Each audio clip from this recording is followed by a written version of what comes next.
Testing, testing.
Good morning, ladies and gentlemen.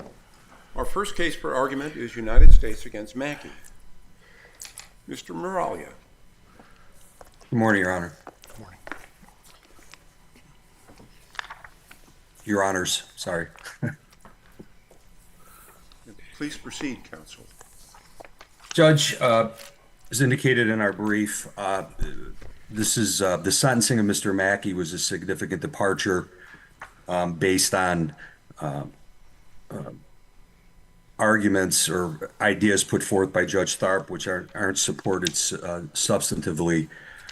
Specifically, Mr. Mackey had no criminal history, or minimal criminal history, I should say, before these alleged incidents in 2014 and into the beginning of 2015, to which he pled guilty to, and no criminal history thereafter. It's our position that this substantial departure from the sentencing range, 55 months above the guideline calculations, was procedural error, as there was no meaningful analysis, in our opinion, put into his determination that it was appropriate.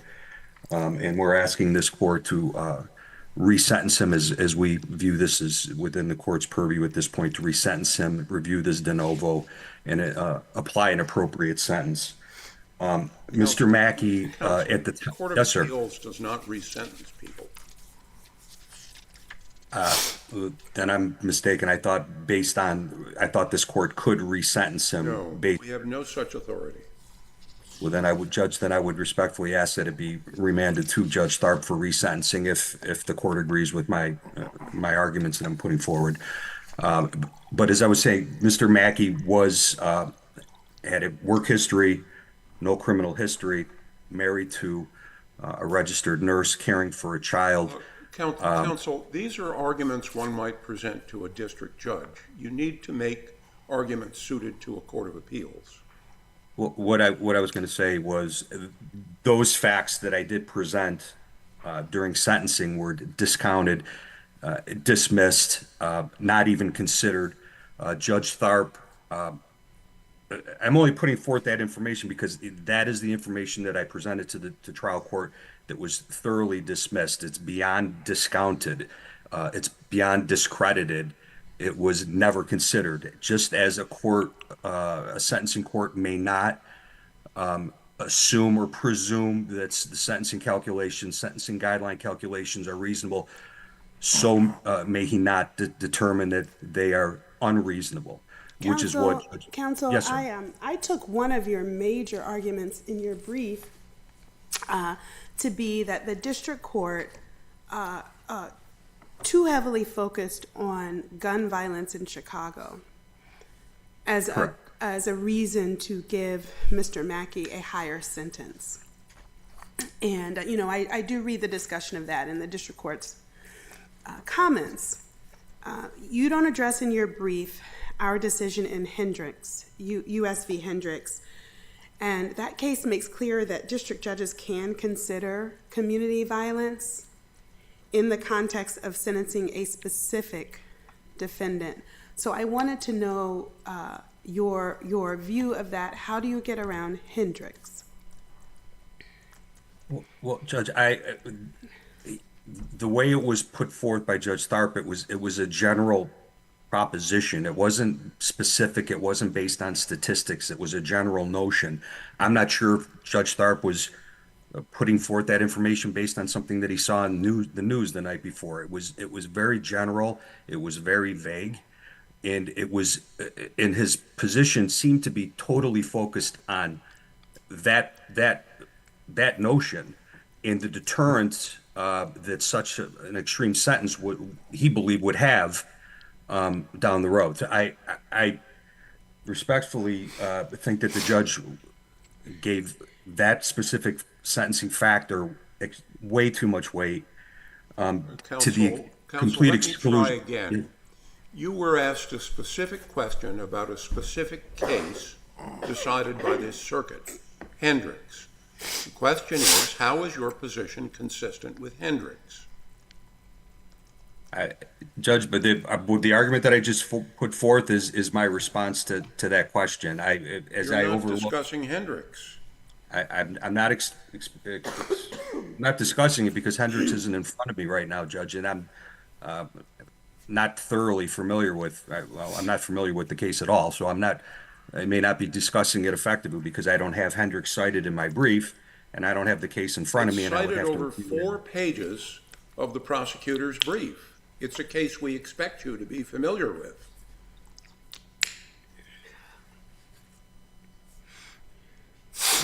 Well, I'm not, Judge, and I would just ask the court to consider my arguments.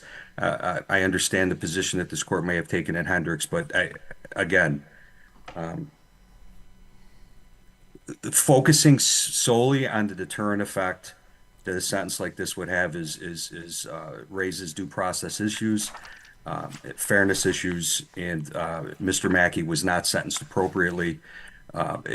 As I was saying, I'm sorry if I'm not effectively addressing Hendricks, but as I was saying, his specific factors, his specific characteristics, the life that he led before and after these events for which he pled guilty to were completely discarded. And I'm asking that this court remand this case for sentencing, and ordering the trial court to more thoroughly address the reasonings behind his decision to focus almost primarily on deterrence as opposed to the specific characteristics of Mr. Mackey. And Judge, that would be all that I'm offering at this point, unless there's more questions. And Thank you, counsel. thank you. Mr. Moyer.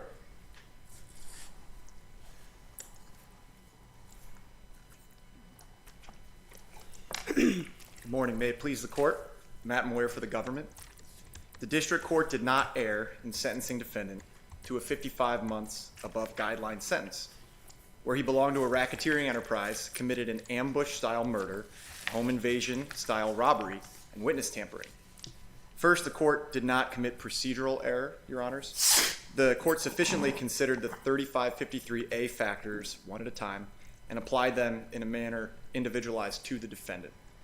It discussed the need to account for the seriousness of the crime, the history and characteristics of the defendant, stated that it must balance all of these competing considerations, and highlighted the aggravating factors that made the seriousness of the offense weigh most heavily in its sentencing decision.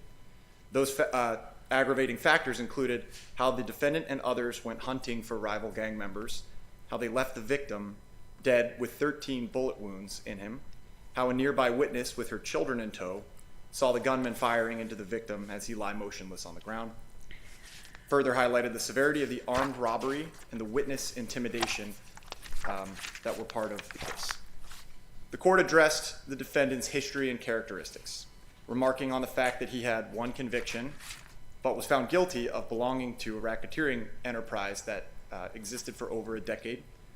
The court acknowledged a difficult, tumultuous upbringing. It acknowledged the defendant's family status and employment history. The 3553A factors were applied and in a manner individualized to the defendant. Next off, the court did in fact address the arguments in mitigation and did not simply thoughtlessly discard them as advanced by the defense. First, the court cited a lack of multiple convictions as a reason for not giving him an even longer sentence, which the court found might otherwise be warranted given the gravity of this conduct. Next, the court addressed difficult upbringing. It addressed arguments that the defendant had turned the page on gang life by pointing out that after the period of the racketeering enterprise, 2 years after, when defendant was arrested, he was arrested in possession of a firearm and narcotics. The court addressed employment history, family support, labeled the family support as one of the most mitigating things the defendant had going for him as well. The court addressed the argument that acceptance of responsibility should matter. It noted that that's part of the guidelines, but also that years after the murder had been committed, the defendant was bragging about that on social media. Finally, the court went through letters of support from defendants' friends and family and appropriately discounted them where they described the defendant in a manner totally contradicted by the record. Counsel, our case law is that the greater the variance, the more robust we need the explanation, or we're looking for an explanation from the district court. And so here we have the district court going 55 months above the guideline range. Do you see in the record, and if so, where the district court explaining how he lands on 55 months specifically?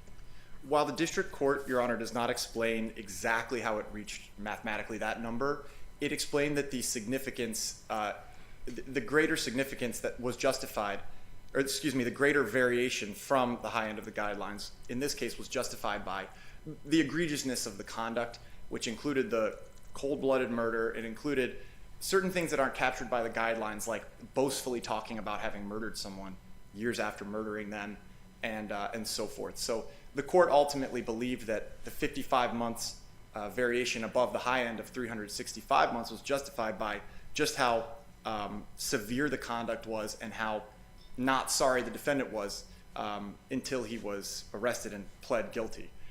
So the district court, I agree with the district court's reasoning in Hendricks that the locality-based factor of the epidemic of gun violence, as the court put it, was relevant in the context of general deterrence. As long as there's a reasonable nexus between the locality-based factor and the defendant's conduct, then the factor is relevant. We have that here. The locality-based factor was epidemic of gun violence. Defendant pled guilty to committing a grievous act of gun violence. Further, the district court did not rely on inaccurate information or characterizations. It was neither inaccurate nor unreasonable for the district court to characterize as hunting the act of traveling to rival gang territory with the sole purpose of finding and killing a rival gang member. The court's characterization of this behavior as hunting is accurate and reasonable. Further, to call the lack of convictions just luck is appropriate. The defendant was found guilty of participating in the affairs of the Laffa Street Gang from 2008 to 2018. The fact that he only had on his record a retail theft conviction, it makes it so that the characterization of just luck was in fact appropriate. Is our inference there supposed to be that the plea was to so much criminal conduct and none of that other criminal conduct had resulted in convictions? Yes, Your Honor.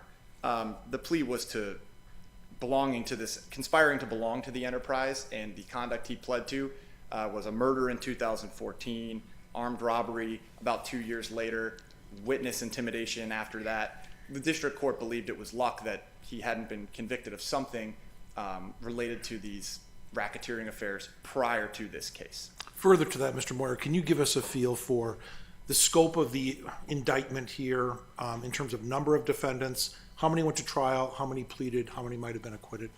Your Honor, I know there were 13 defendants.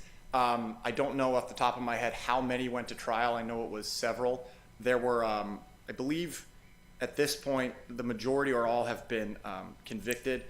I know that the district court discussed the sentences of the people he had already sentenced up to the point of this sentencing. There were 3 other people the district court discussed having sentenced. None of them had been had pled guilty to having committed a murder, so all of their sentences were lesser than the one that was given to Mr. Mackey. But the court specified that was precisely because Mr. Mackey was convicted of murder and a number of other things. Finally, the 55 months above guidelines sentence was substantively reasonable for the reasons I've already advanced. The court contemplated at length the severity of the murder offense, the robbery, the witness intimidation, and it spoke at length about the defendant, his history, his personal characteristics. The court spoke of the need to fashion a sentence in light of the sentencing goals and justified its departure logically and reasonably based on, in most part, by how grievous this crime was. If there aren't any more questions at this time, I ask that the court, this court affirm the district court's decision. Thank you, Mr. Moyer. Anything further, Mr. Moralian? Not to be argumentative with counsel, I think that he had stated that the murder and the attempt murder, which was the same incident, there was an individual standing next to the victim, as it relates to the robbery, witness intimidation. I think that occurred closer in time than, I believe counsel said, 2 years later. I think that was 2014 into 2015. I think the offenses happened within that time, if I'm not mistaken. And as far as the court, Judge Tharp indicating when considering the mitigation, and he did this repeatedly, that it was just luck that Mr. Mackey had not been caught up or been convicted or arrested for any crimes during that time period, was a presumption that just goes to the heart of my argument, which is the judge presumed that those guidelines were not appropriate at all, and he was basing this decision on almost entirely the egregiousness. I agree it's egregious acts, but the egregiousness of the offense. And he was making an example out of Mr. Mackey to the exclusion of, relatively speaking, the good life that he had had outside of this gang activity. Beyond that, I have nothing further. Mm-hmm. Well, thank you very much. The case is taken under advisement. Our next case for argument today is United States against Van Zack.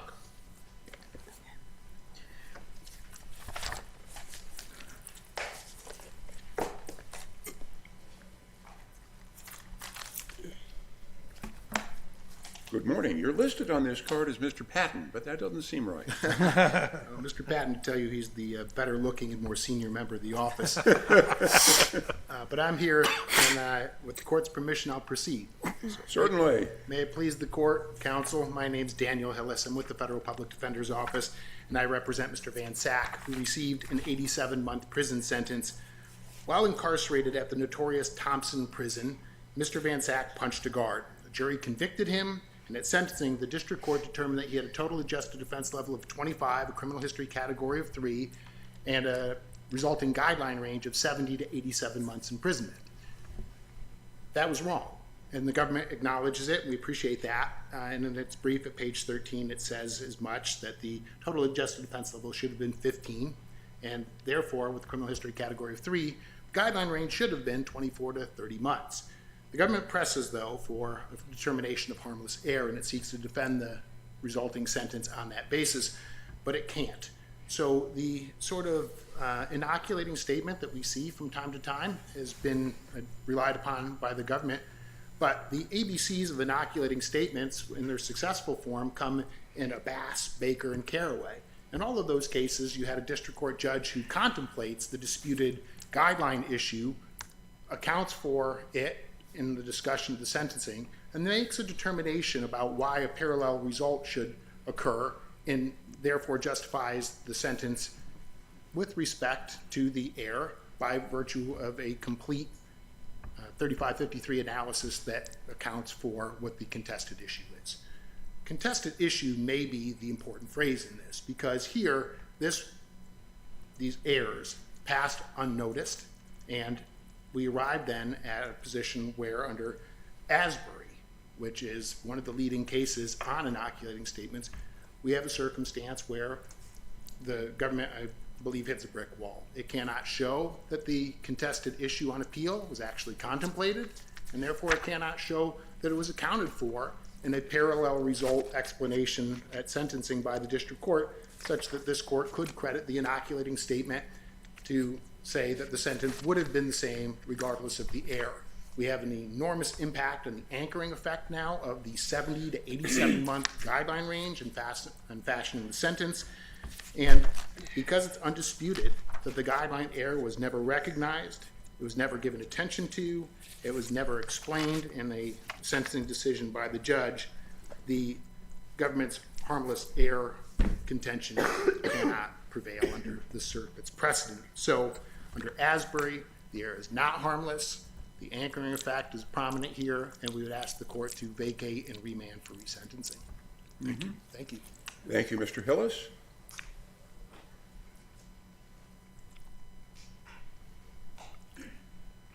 Ms. Mavis.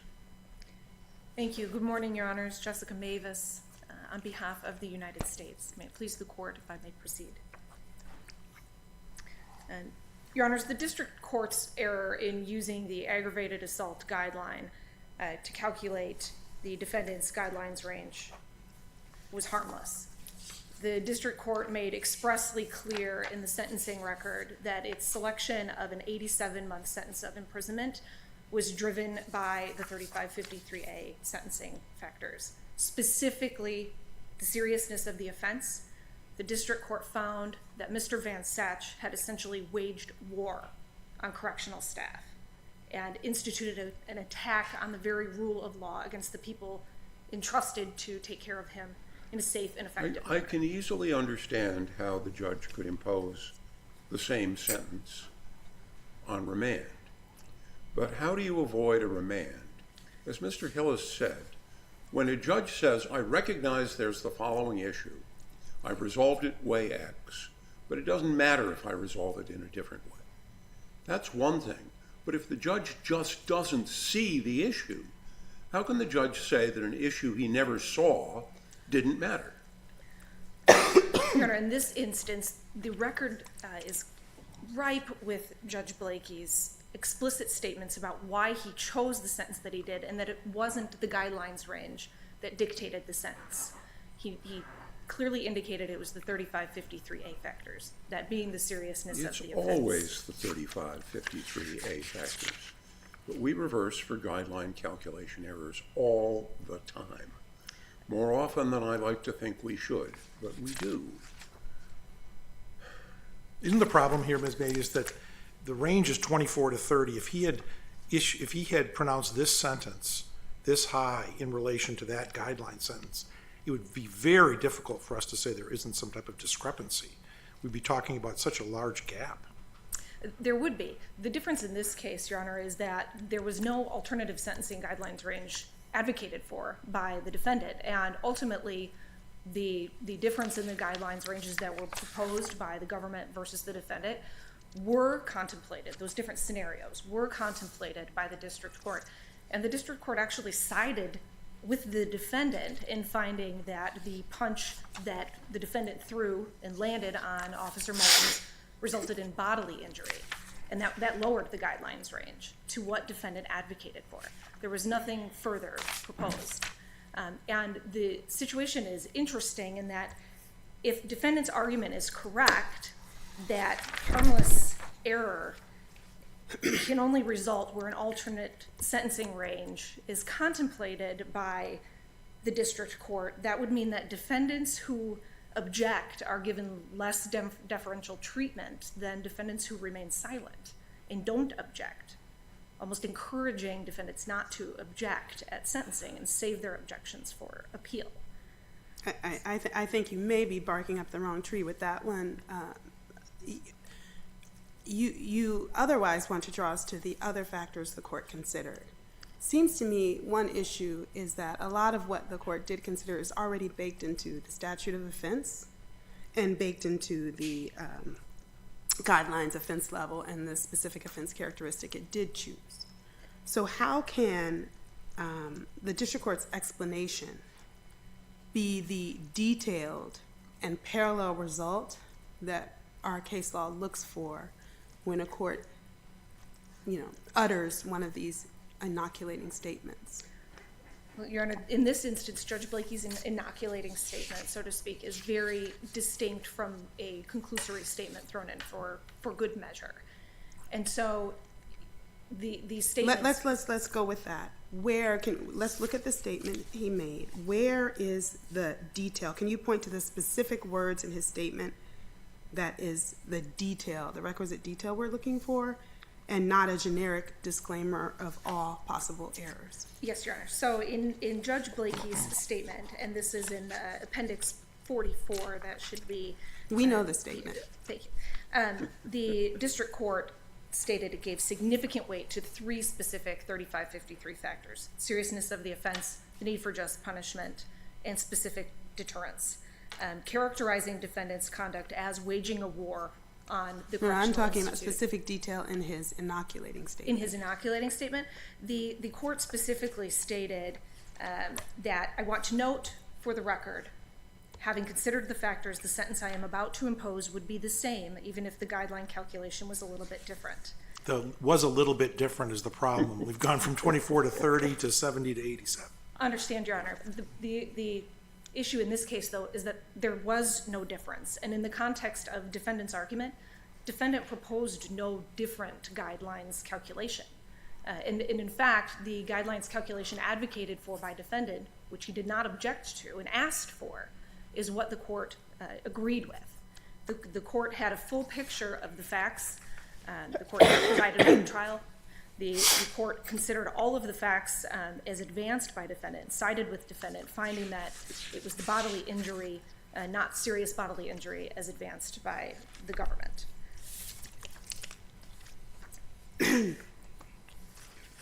The ultimate decision here by the court to impose a sentence of 87 months imprisonment was in line with the defendant's argument and what was advocated for at sentence. A remand would serve no purpose. Is there a downside, Ms. Mavius, here to the government confessing error? I don't think there's a downside to being truthful and honest, Your Honor. The government agrees that the guideline selection was wrong, but the sentence of the court can survive reversible error, does not fall within the realm of reversible error because of cases like Caraway and Baker and Abbas.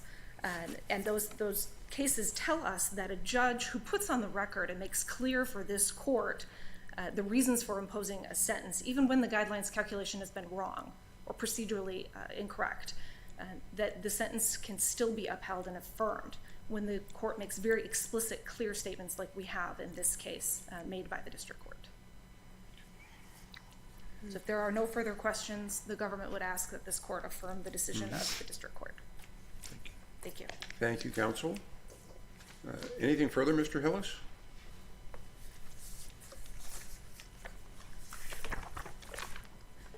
Briefly, I applaud the government for confessing error on this. If it could have defended the calculation, it would have.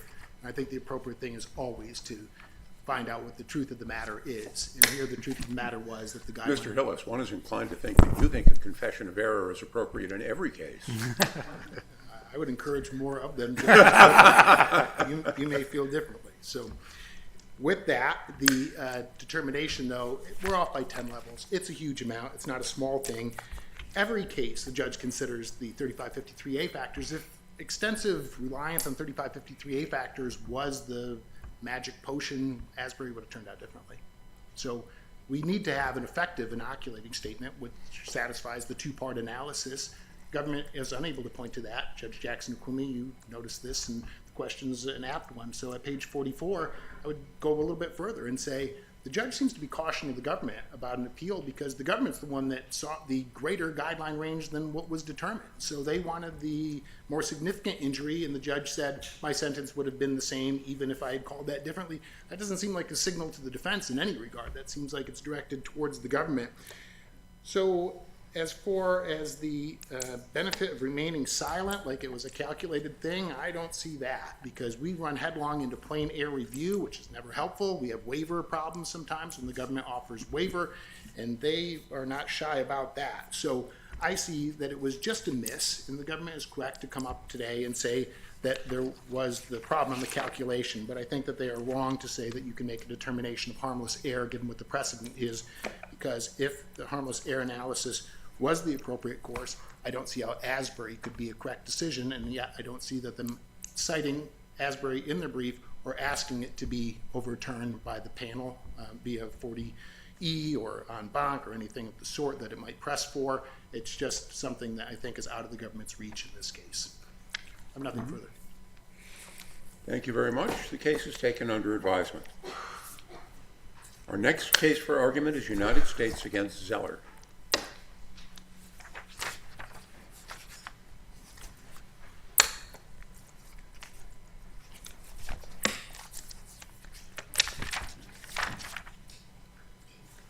Mr. Hillis.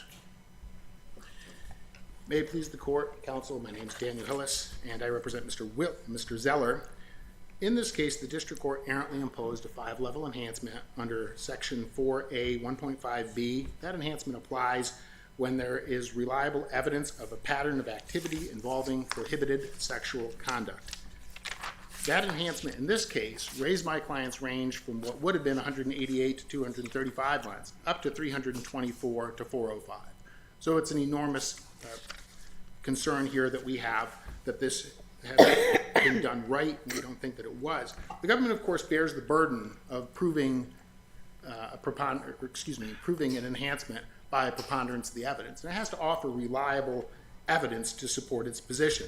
The district court must determine that the evidence is sufficiently reliable before it can rely on it to impose the sentence. So the reliability is really the crux of this. And here we have a situation that is very much akin to Helding, where by including the information that's adverse to my client in a PSR, is that sufficient to say that the evidence is then reliable such that it can be used by the district court to fashion the sentence? Helding said no. And I recognize that Helding's a drug case, but the principle is the same. If you have statements by witnesses that are then included in the PSR and there's a dispute about the reliability of those statements, that switches then the government into a new mode where it has a production burden and it has to come in with evidence to establish the reliability of the information that it wants the district court to use to impose the sentence. The district court did not assess the information that the government tendered, because the government tendered information that once the burden shifted to it under Moreno-Padilla, it offered no new evidence. I should be clear on that. But rather, it relied on the things that it had been relying on right along. Police officer affidavits, sworn officer statements, things that were in police officers' reports. We have concerns about those, and I think rightfully so, given what this court said in United States versus Jordan, where it cited the Downey versus Klinkar case, talking about police officers' reports being advocacy pieces that are written by officers in support of charging decisions, in support of the government's ultimate efforts to prosecute individuals. Those statements here are one of our concerns, but in particular, there's no individualized assessment by the district court of the reports. The reports are just parroting what the alleged victim said. So we've got a double hearsay problem, no determination about reliability, because ultimately, although the witnesses are available to the government, there's no concern they have about presenting these witnesses aren't unavailable. The government has their names, addresses, they're willing to testify at trial, which is more arduous experience, but they're not bringing them in to testify at the sentencing. That may speak to their comfort level, the government's comfort level in proposing these witnesses for cross-examination and things, but the government just doesn't do it. The Mr. remaining Hillis, evidence, yes. Is there something shy of bringing the witnesses in that, in your view, would meet the would constitute information sufficiently reliable for the district court to rely on for each of these? I guess it's really 2 out of the 3 issues here. We're talking about the lewd assault, the battery, and then the chatbot issue. The chatbot, I'll put in a different category, because there's real problems with that, given my client does not ask for anything that is pornographic. He asks for a picture comes. We don't even have that included as a basis for this enhancement, Judge. So I think That's why I said 2 out of the 3. Yeah, I agree with that. But short of bringing in the witnesses, is there something the government could do? Absolutely, in the right case. So in a case where we have medical evidence, consider a rape victim. We're going to have medical evidence. If the medical evidence links and establishes more than a he said, she said situation, then absolutely, you're going to bring in the medical evidence. If you have corroborating witnesses, bring those in, or else get statements. Do things that you can do to assure the district court that we are beyond this equipoise of competing statements by an alleged victim and an alleged assailant. That's what has to be done here. And under Moreno-Padilla, the government should have done this, and it chose not to. Otherwise, what more can my client do? So the government says this is a bare denial case. This is what we have happen sometimes, where there is a bare assertion under must-read and marks.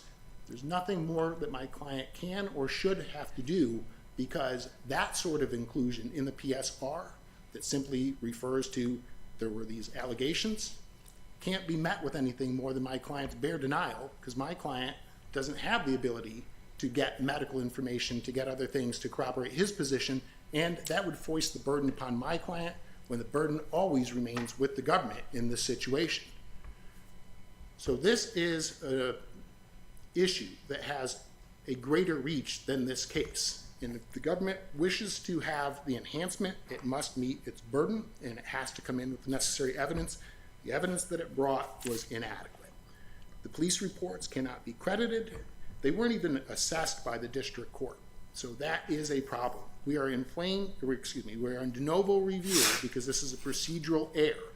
about what the district court was supposed to do, and it didn't. With the lewd assault, we have the interesting fact that there is deposition testimony in that underlying state case. What's your position on that? Is that even though that's sworn testimony of the victim, it is still a he said, she said, or is your position at all related to the fact that there was an acquittal in that case? Tell me more. Sure. So if there's an acquittal in the case, I would hope that the judge is examining very closely what caused 12 jurors to not reach a guilty verdict. That should be accounted for in any analysis. So far as the deposition transcript goes, we again don't have any more information than we would have had at trial. The case apparently was weak in the eyes of the jurors. I don't see how that it got stronger. I understand there's a preponderance of the evidence standard, but what factors did the district court pluck out from the deposition transcript? Why didn't it look at the trial transcript? What did it do to assure itself that the information that was now for its consideration at sentencing got to be more reliable? There's nothing. There's a gap, and that's the problem. The district court should have assessed the reliability, and Judge Jackson-Akumi, if the information was in there, I would think the government would have presented it, the district court would have relied upon it. Those things didn't happen. The cupboard's bare. So the victim impact letter, since I think that's about the last thing that we haven't touched on by way of the information that was presented by the government, is itself another example of deficiency, because victims suffer lasting consequences of things, and it's fair to talk about them in victim impact. That is the forum, the opportunity to do it. But this impact letter doesn't describe any of the events of the preceding decade plus. So how can we credit this to assess reliability of anything? We have reports from officers, not statements from the victims back in those cases, that are independent, that offer details. We have an impact letter that comes in later. It's without details. These are the things that don't add to a reliability assessment if there was one. But our overarching concern is there was bare information, it required only a bare denial, and then it triggered the obligation by the government to produce evidence to support its position, to get the enhancement, and it triggered also an obligation by the district court to assess the information and make a reliability determination. And these things are all subject to de novo review, and we think that there should be a remand given the deficiencies. Thank you. Thank you, counsel. Ms. Burns. Good morning, Your Honors. May it please the court, Allie Burns, appearing on behalf of the United States. The district court did not err in imposing this guideline enhancement in this case, and that was based on 4 separate occasions of prohibited sexual conduct in addition to the underlying federal conviction that created the pattern of behavior. I think in addressing each of these, I want to walk through each one separately and specifically note that the court's finding of just one of these in addition to the underlying federal conviction is enough to apply the enhancement. So it's not all of them, but it's just a single one of these. And starting first with the text messages with the 16-year-old that were found in Mr. Zeller's phone from 2019. I think starting with Mr. Zeller's actual objection to that evidence, his objection was that there were no charges that were filed from that incident, and that he claimed the 16-year-old was a chatbot. He advanced no evidence or testimony in support of that claim, and I would note that in the reply brief,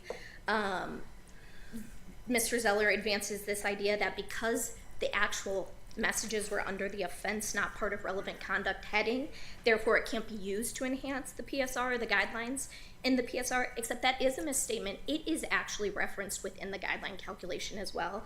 That's in paragraph 27 of the PSR, and it's also incorporated in the addendum to the PSR. So I think that's absolutely appropriate to rely on. And clear from the sentencing transcript that the court did, this bare denial of claiming this was a chatbot, that the defendant needed to provide some evidence, while it may not be a large burden, but something, I think just didn't happen here. He made this blanket statement. The court actually engaged in trying to get him to provide more as to this claim, and he simply couldn't. I also think that the claim that that instance can't qualify for this enhancement is mistaken because, again, within the record, it's the actual text messages. He specifically asks for genital images, specifically comments on the image he receives in response to his request, and that is clearly attempted production of child pornography based on the context of the conversation. And again, the court engages in this conversation with him. If you believe it's a chatbot, why did you send images to this person? If you believe it's a chatbot, why did you continue to ask for images of this minor that were sexual in nature? So I think that instance alone supports this enhancement. In looking at the sexual abuse of KG, that is the case in which he pled guilty to an amended battery charge. Again, Zeller's objection was not just this broad objection of it didn't happen. His objection specifically, and this is in his filed objection 192, as well as in the sentencing transcript on page 31, that he was not convicted of a sex crime, period. That was his objection. As we know, that's not the basis. If you're not convicted of a sex crime, this guideline enhancement can still apply. And he never objected to KG specifically to credibility of the evidence, saying it didn't happen or anything like that. So I think the court was appropriate to rely what was included in the PSR in this case, which was talking about the fact that he pled guilty to a battery of conduct between him and KG, summarized the police reports that talked about the sexual conduct occurred. Now, even if the court finds that that was not a bare denial, which I think the record shows it is, but even if the burden had shifted, the government did present additional evidence to corroborate this to the court, and that was the actual conviction itself. We're talking about police reports, but there was more than police reports provided to the court. So there was a notarized and sworn affidavit from the investigating agent summarizing the evidence. There was a minor witness deposition submitted where that witness talks about corroboration of these charges and what occurred, talks about the defendant's admissions about having sexual contact with KG, and then, of course, the summary of the police report within the PSR. This goes well beyond than just a kind of basic claim of a battery. You're kind of expanding the list of items, because you talked about the police report and then you talked about the summary of the police report in the PSR. That's one and the same. Sure. The sworn affidavit, an affidavit establishes at most a fair probability that the defendant committed a crime. It goes hand in hand with the police report.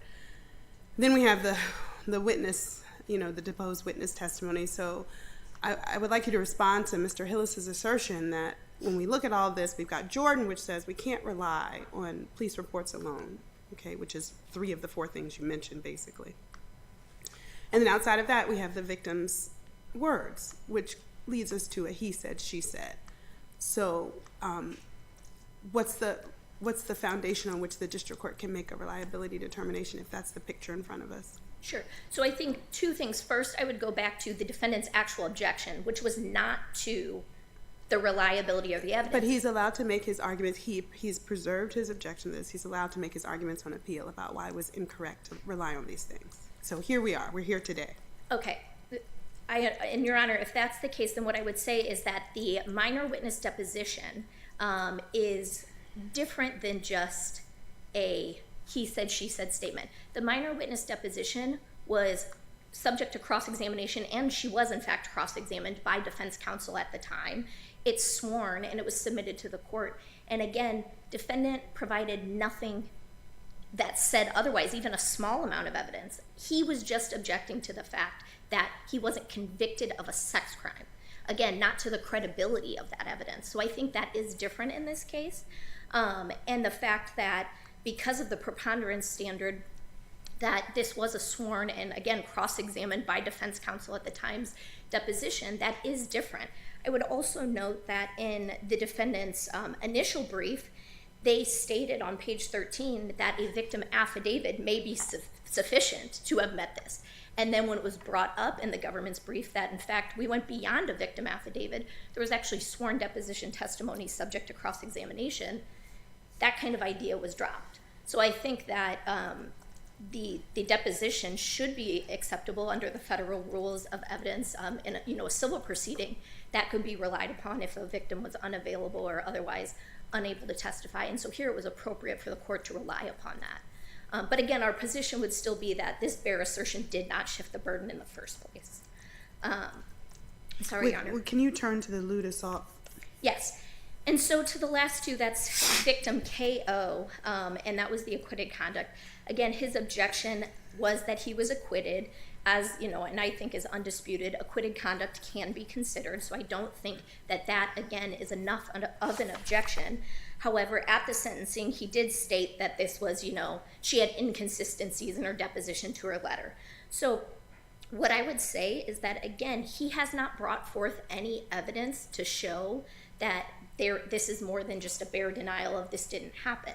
This is different than the Helding case where it's a CI. We have named victims. These are known parties. I'm a little bit concerned about this because why is the lewd assault victim's testimony and impact statement enough to meet the preponderance of the evidence standard if it requires us to assume the jury believed her even though they acquitted him?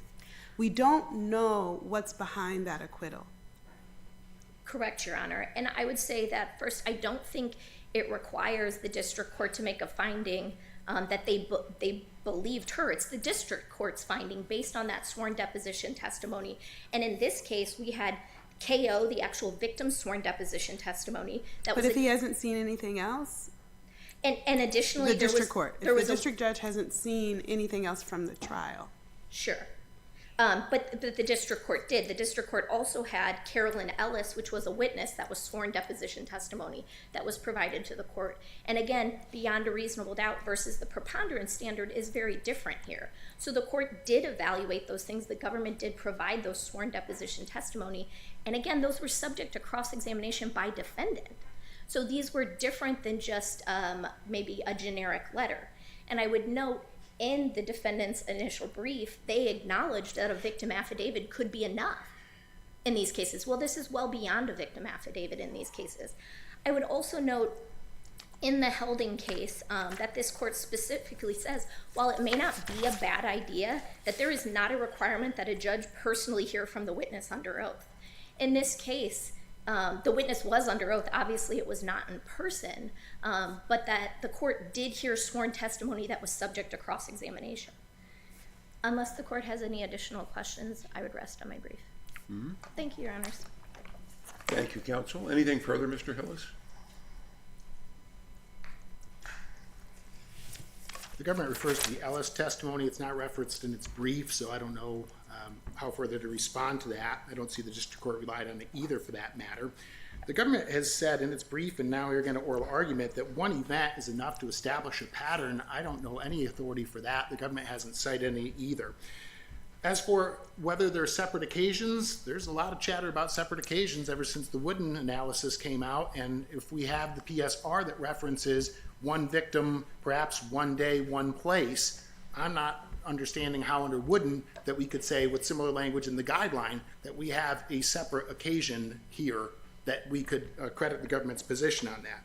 Government is repeatedly trying to shift the burden onto the defendant here to say the defendant didn't say more, the defendant didn't produce anything, the defendant should have done the following. That is not how it works. It is the government's burden to produce the information once there is an objection that puts the information in equipoise, and it triggers then a reliability determination by the district court judge. None of that happened.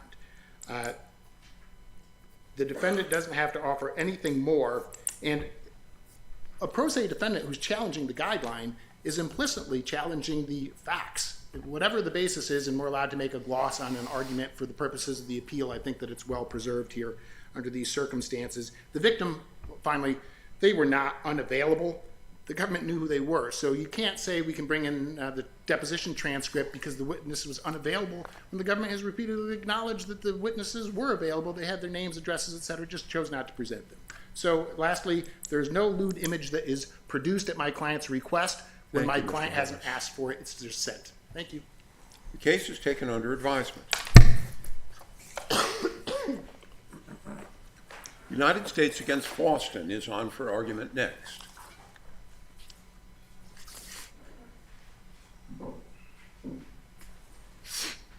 Okay.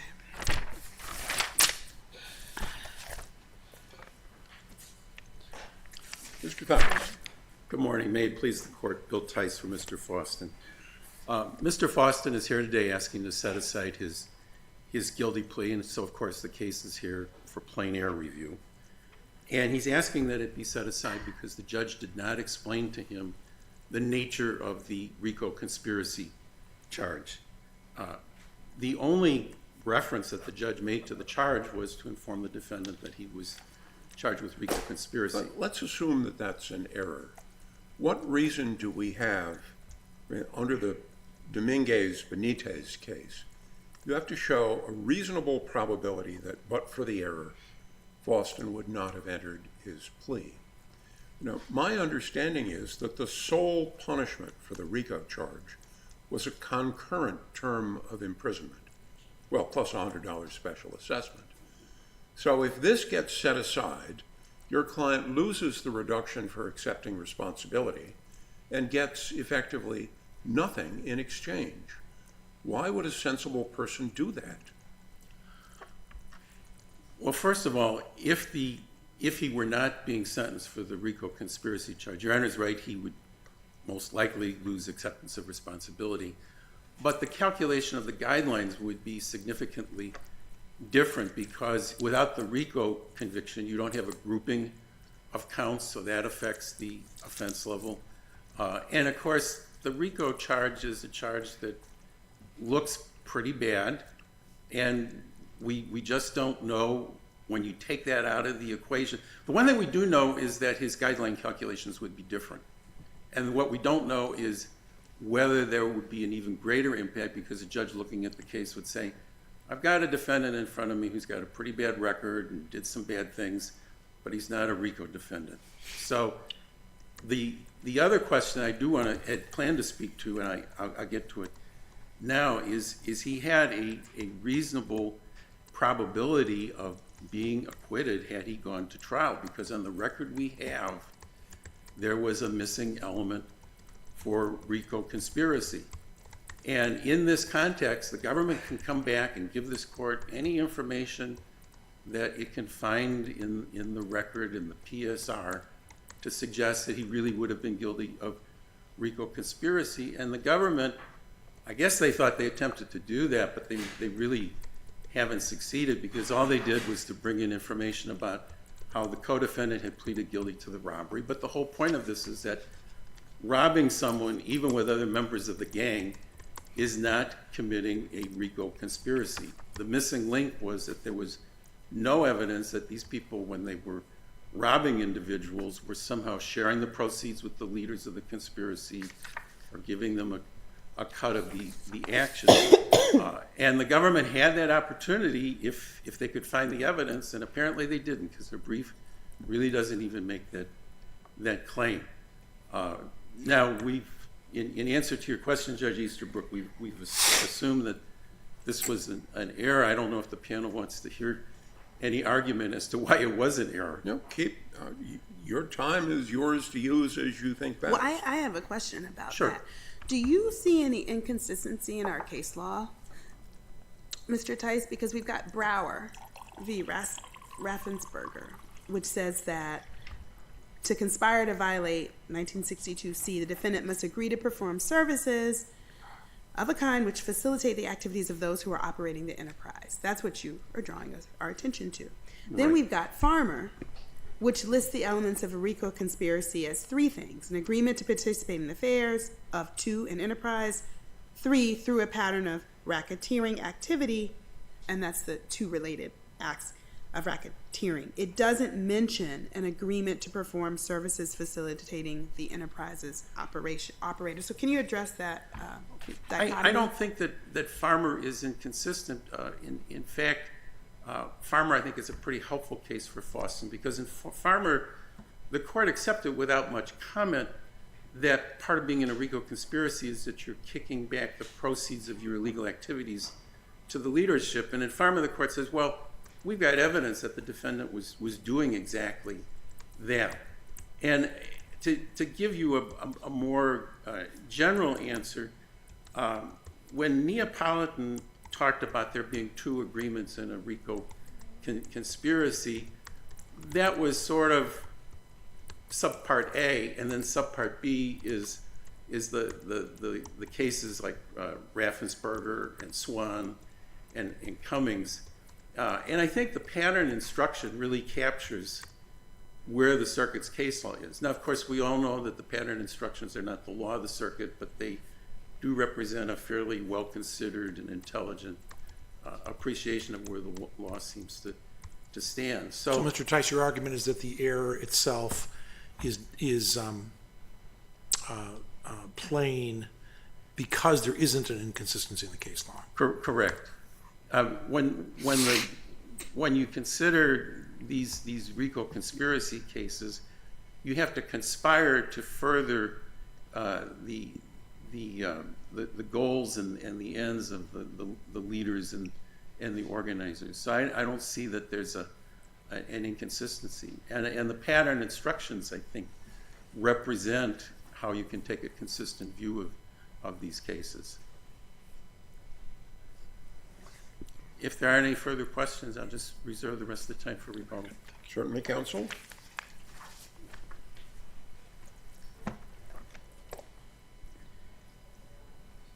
Mr. Fullerton.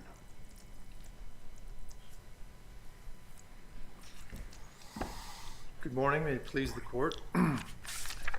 The district court appropriately accepted Mr. Foston's plea. His factual basis covered all the required elements of the RICO conspiracy. He admitted there was an agreement to conduct the affairs of an enterprise through a pattern of racketeering activity, and to conduct and participate. And he also agreed to conduct and participate in those affairs. Now, the written statement in his plea declaration that he authored with the assistance of counsel and agreed to as being accurate and that had been explained to him thoroughly covered all the elements. The one element that Mr. Foston takes issue with on appeal is this argument that there's no admission to having himself agreed to facilitate the operations or management of the enterprise. However, the admissions in the plea declaration include the fact that the gang, the Lafa gang, was an enterprise which conducted its affairs through a pattern of unlawful activity, including robberies to enrich its members. And one of the things that Foston agreed to, or admitted to in his plea declaration, was that he had committed a robbery with two other Lafa members, Cottrell Mackey, Martez Easter. That would be one to enrich himself and the other associates in the gang. The other thing that he admitted to, the other act, crime that he admitted to in the plea declaration, was the witness intimidation. And that had been alleged as one of the purposes or means or methods of the RICO conspiracy, that the gang conducted its affairs through a pattern of unlawful activity, including witness intimidation to prevent the detection by law enforcement of their actions and to avoid punishment.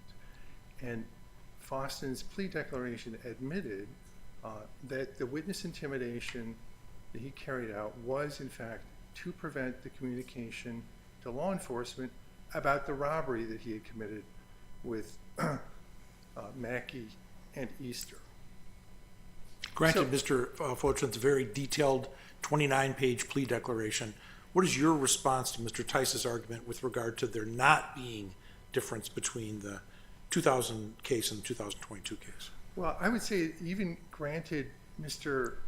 Tice's interpretation of the requirements of the RICO conspiracy, this plea declaration fulfills all those requirements.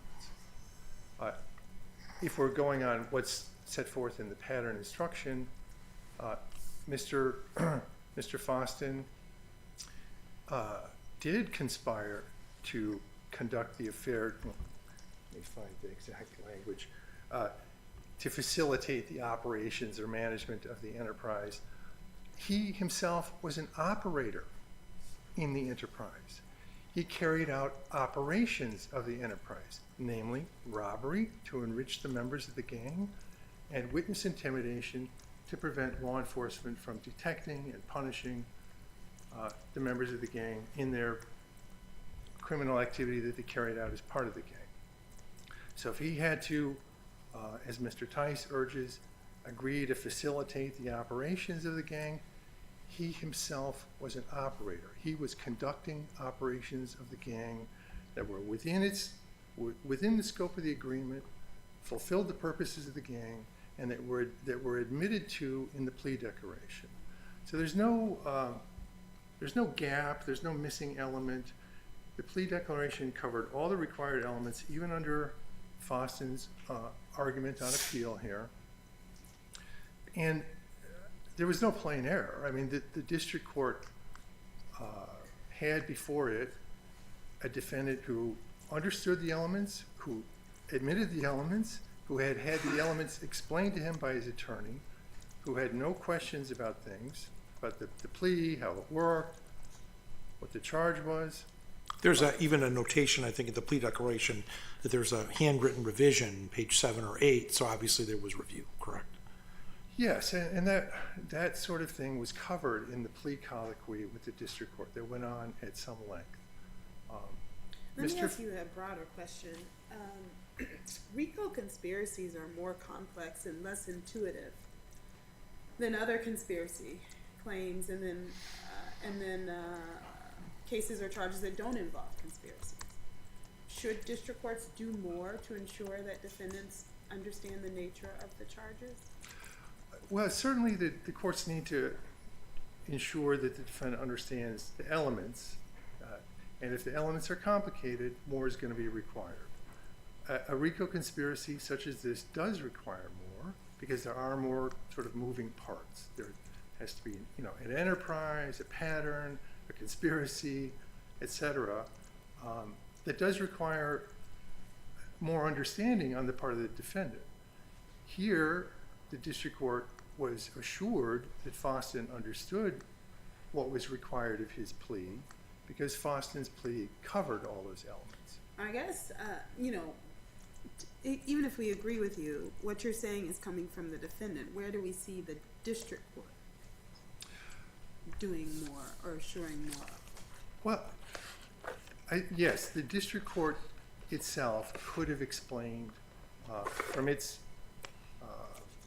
from the bench what the required elements were, but that's not required under Rule 11. What is required is that the court assure itself that the defendant understood the nature of the charge that he was pleading guilty to. So I don't believe there's any kind of requirement that the court hold forth on what the required elements are. It could have done that. It could have explained it. Maybe it would have been a better practice, but it wasn't required. And Foston evidenced his understanding of the required elements through his admissions in the plea declaration. I guess I'm just trying to marry your statement just now that district courts should do more when we're talking about something like a RICO conspiracy. Right. Well, I think the court, had the court been presented with a shorter, less thorough plea declaration, it might have then been required to tease out from Foston and Foston's attorney and from the prosecutor what the elements were that Foston was pleading guilty to. Here, that wasn't required. This plea declaration thoroughly covered everything. So nothing further was required by the court in making sure that Foston understood the elements of Count 1.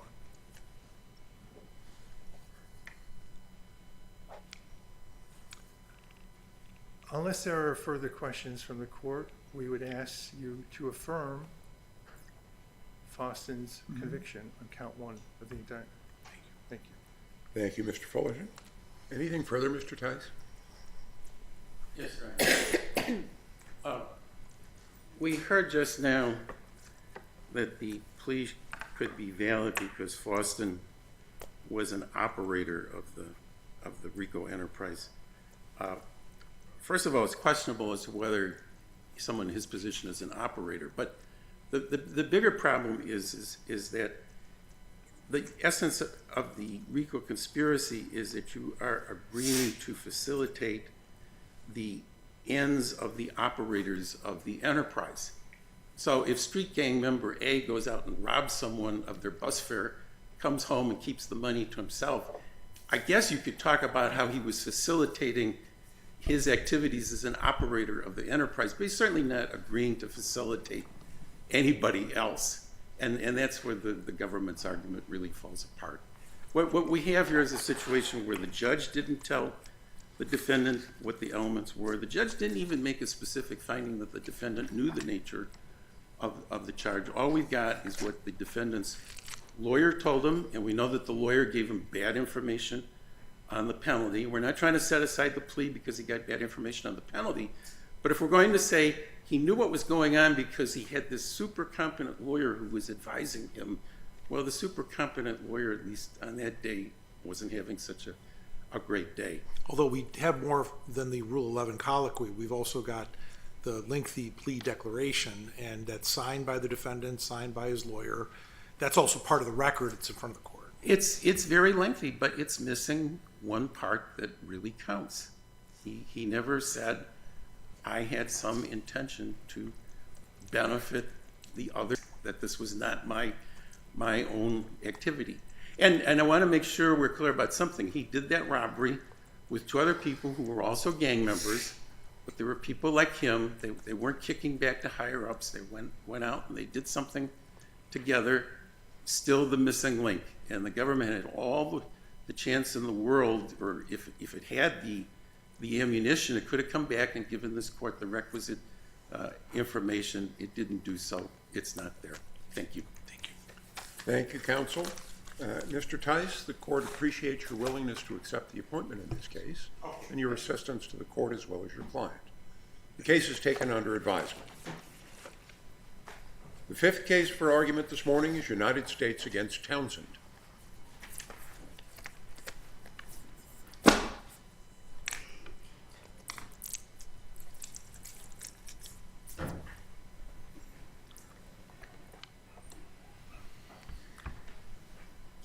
Mr. Hillis, 2 out of 3, the prosecutor did not confess error. Well, we will give the prosecutor a chance to change his mind. It may please the court, counsel, Mr. Keenstra. My name is Daniel Hillis. I represent Mr. Townsend. The seriousness of the crime cannot be a basis to impose the term of supervised release. This court has said that in Wiltshire, 91 F. 4th at 873. In Wiltshire said it can't be the sole basis because retribution is not authorized as a reason for supervised release. You seem to want to extend that to the rule that it can't be considered at all. Primary reason. Well, all the same, right? Supervised release is a form of incapacitation by imposing supervision. Why isn't the seriousness of the offense important to the goal of incapacitation? Well, Wiltshire spoke to this, and Not asking about Wiltshire. I'm asking you why it isn't important to figuring out how much supervision a person needs. sure. So supervised release serves different function than incarceration, which is truer incapacitation. We have more freedom that is in supervision. The length of the term is certainly a facet of that. So for us to then diverge back into notions of incapacitation that require additional limitations seems inconsistent with that as a theory. So penally, we impose sentence as limiting somebody who needs such protection to keep them out of circulation, out of the public.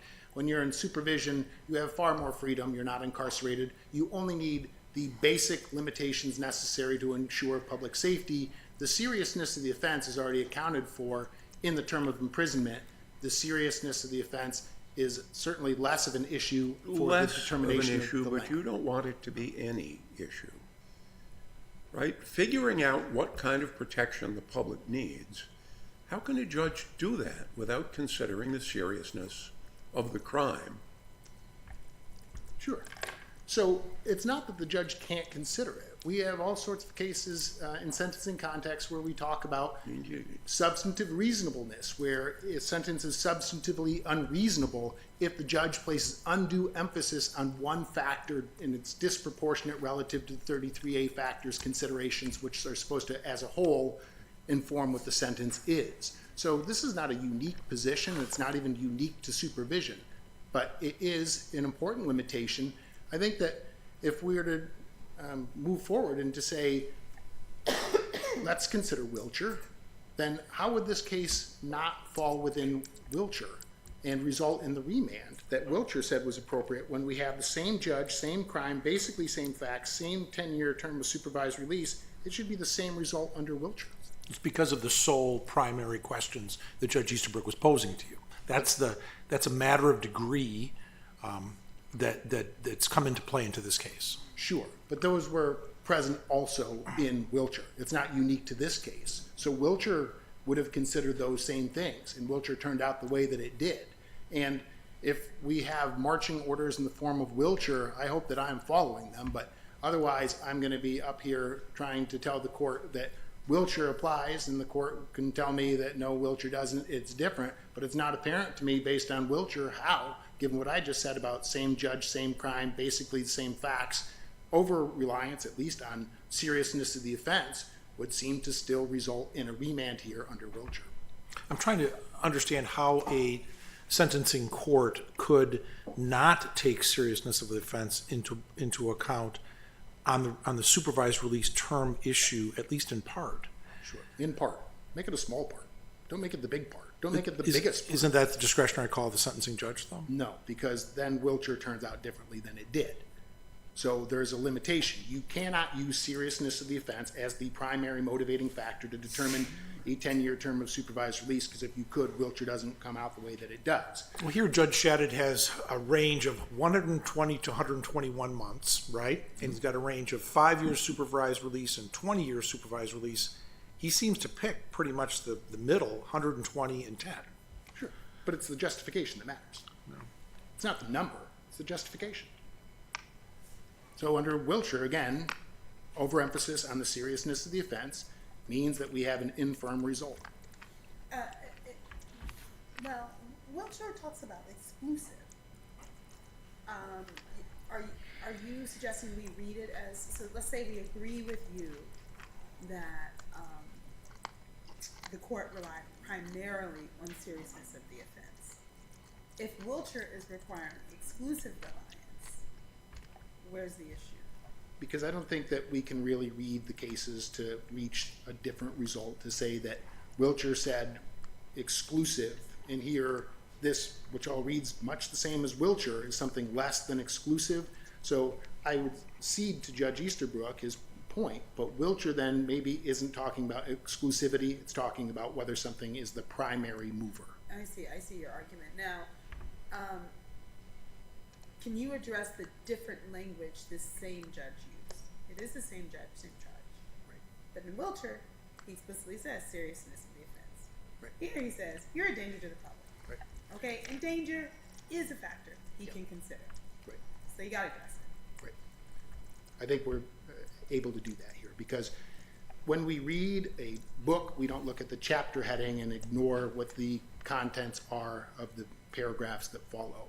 When we read a statute, we don't look at something just at the title. We look at what the content is that follows. And so the government has emphasized how we are in a different category in its view, because it wants just to look at the heading. What's the leaping off point? And I say that that's fine. That's one part of it.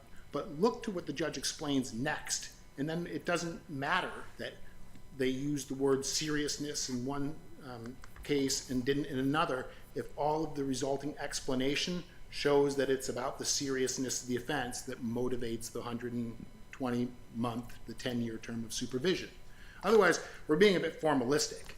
And I've been accused of being formalistic for my own good sometimes, but I will insist now that we shouldn't be formalistic, because for my client's purposes and his freedom, 120 months is a big deal, and we have a problem like we would have in Wiltshire. So with that, I reserve the balance of my time unless the panel has additional questions. Thank you. Thank you. Mr. Kinstra. May it please the court. Good morning, Your Honors. Jeff Kinstra on behalf of the United States. The district court didn't base its sentence or the term of supervised release on any inappropriate factors here. To the contrary, everything the court said in explaining the sentence of supervised release fit comfortably within the factors that the statute expressly directs courts to consider. The court noted the defendant's own history and characteristics, but the court explained that the defendant is a danger to the public, and it explained that finding by reference to the type of offense the defendant committed and the way the defendant went about committing it. So the district court was focused on the defendant's history and characteristics, the need to protect the public, and the nature and circumstances of the offense, all factors expressly cited in 3553 as things that courts should be considering in connection with supervised release. The defendant's reliance on Wiltshire and his attempt to frame the court as instead relying on the seriousness of the offense is misplaced both factually and legally. Factually, the court didn't rely on the seriousness of the offense as such to impose the term of supervised release. It considered the nature and circumstances of the offense in explaining why the defendant was a danger to the public, which in turn is a compelling reason for a term of supervised release.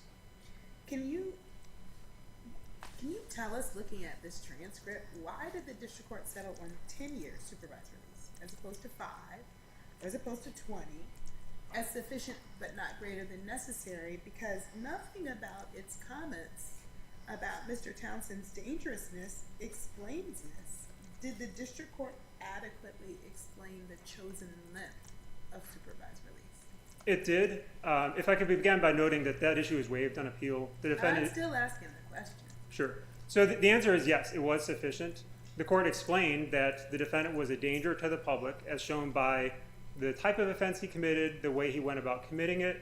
Now, the court didn't give a mathematical calculation. It didn't say, because this type of offense, it didn't offer a mathematical basis, but the fact that the defendant is a danger to the public is a very good reason for the term of supervised release that the court imposed. As Your Honors have also noted, it chose a sentence within the guidelines range, the guidelines and statutory range, which was 5 years to life. The government requested a term of 20 years at the sentencing hearing.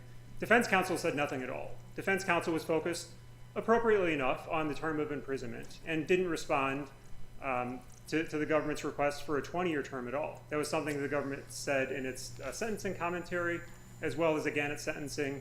And so the court had this request for 20 years before it, with a statutory term and a guidelines term as well of 5 years to life.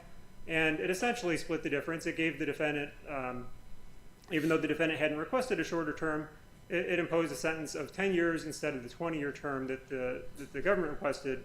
But given that the defendant himself didn't make any arguments as to supervised release, the court didn't need to say more than the fact that the defendant was a danger to the public. And to circle back, the government's position is that, in addition, the issue is not before this court because the defendant hasn't raised it on appeal. His opening brief is laser focused on arguing that what the court did say was inappropriate, not that the court should have said other things as well.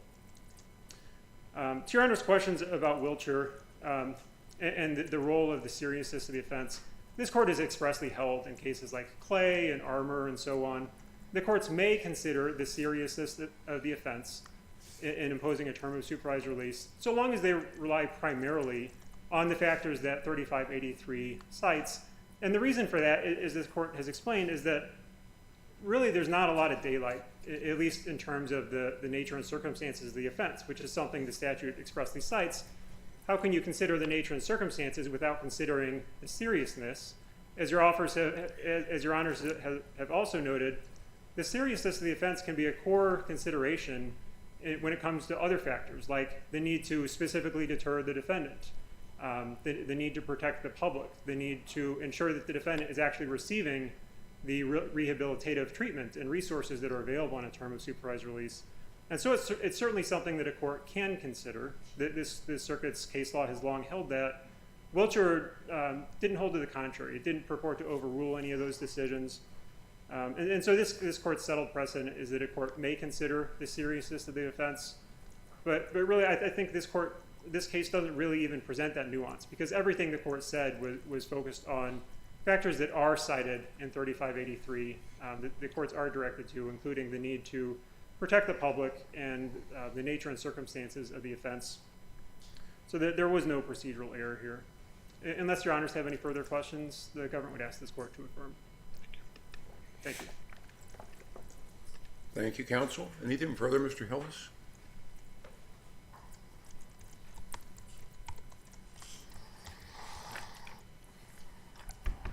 Clay and Armour, the cases the government just cited as supporting what would be an effort to have affirmance here, those were specifically considered in Wiltshire, and yet Wiltshire found that there was not an avenue for affirmance. Rather, it determined that there should be a remand for resentencing. And it was because of the content of what the judge spoke about on the transcript there that was demonstrating his primary motivation, and that being the seriousness of the offense.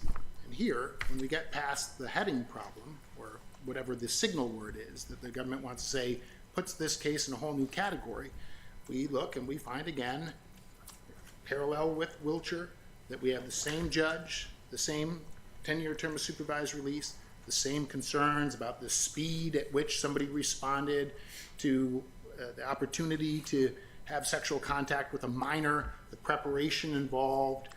Those things all line up with concerns about seriousness. And so under Wiltshire, we reach again the same result. And to the extent the judge is wise and Solomonic in splitting the difference, his explanation still has to be correct. And if he relies on, overly relies on an improper factor, then it is not expensive, hard, anything like that to have a remand for the judge to give an explanation that does comport with Wiltshire. And I would say finally, I would love to see cases from this court that talk about the parsimony principle being a serious limitation on the term of supervision. It's just not there. So it's not as if I feel like there's any criticism on the subject for not raising the contention, but I think it is a very real contention when we have 10-year term of supervised release for a lot of first-time offenders. Why do we need to go so high instead of reaching for the low, right? 5 years is a long time too, but we just weren't in a position under the court's case law to contend with the district court's determination when it fit within the guideline range, when it fit within the statutory range. But I do think that it's a real concern. Thank you. Thank you, Mr. Hillis. The case is taken under advisement, and the court will take a brief recess before calling the next case.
We're ready to hear argument now in the case of United States against Bowyer.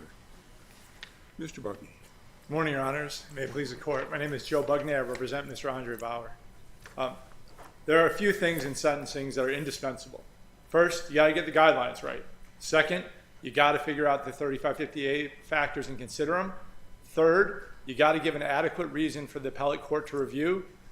But the most important of all of those is that the defendant be able to say his piece, that the defendant be able to allocute, that the defendant be able to speak meaningfully about what mitigation matters most to him. And that's what this appeal is about. Now, the denial of the ability to allocute can come in many forms. It can be the judge passing over it. That happens sometimes. It can be the judge just, going right to sentencing or announcing beforehand. That's been in this court's precedent. And here, this case is unique. It is a judge stifling the defendant in his ability to communicate to the court what mattered most to him. So, Mr. Bugney, if we take put to the side more the boilerplate portions of the sentencing, it looks like the actual allocution is from page 12, line 8 to page 17, line 4, about 5 pages, 225 lines of transcript. It looks like the judge speaks about 80% of that time. We don't have instances where the defendant's being cut off, where there's sentences that are not complete. Is your argument that because the district court occupied that amount, the 80 or 81% of the allocution, that in and of itself is the reversible error? No, that itself, I don't think there's a pure calculus, though I think that would be part of what you'd be looking at. You'd say that's a complete domination of the allocution by the judge. I do disagree, and I just push back. I think he is being cut off at times. There's times where the judge says, let me finish. There's times where, it's mid-sentence, sort of that splinter that you have Mr. Boyer trying to get out a little bit more and the court cutting him off. And I don't think that it's any one point where you'd say, at 50%, that's error. At 80%, that's very, very big error. At 20%, that's error as well. I think instead you look holistically. And was this a meaningful opportunity to allocute? And when you have the domination by the court, the cutting off by the court, the inability for him to actually get going with what he wanted to convey to the court, by the end of it, even those words that he's uttering, they're just kind of, he's being cowed into timidity. I think that was the words from the Ninth Circuit.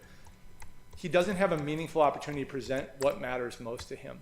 How do we know that, though, from the cold transcript? Well, Mr. Greenberg was the one who was at the sentencing? Mr. Greenberg was at the sentencing. I think, well, the prejudice is presumed if you find that he doesn't have that. But I think you can tell by the fact that he can't get out a full explanation. He can't really speak to that. And instead, when he's trying to speak to what matters most to him, the court's constantly interjecting and then saying, look, you're not getting it. That's so cockamamie, or whatever the word was that he used to say, like, I'm confused on all of this. And he doesn't let him explain. And that's a double-edged sword, and you're not really taking responsibility.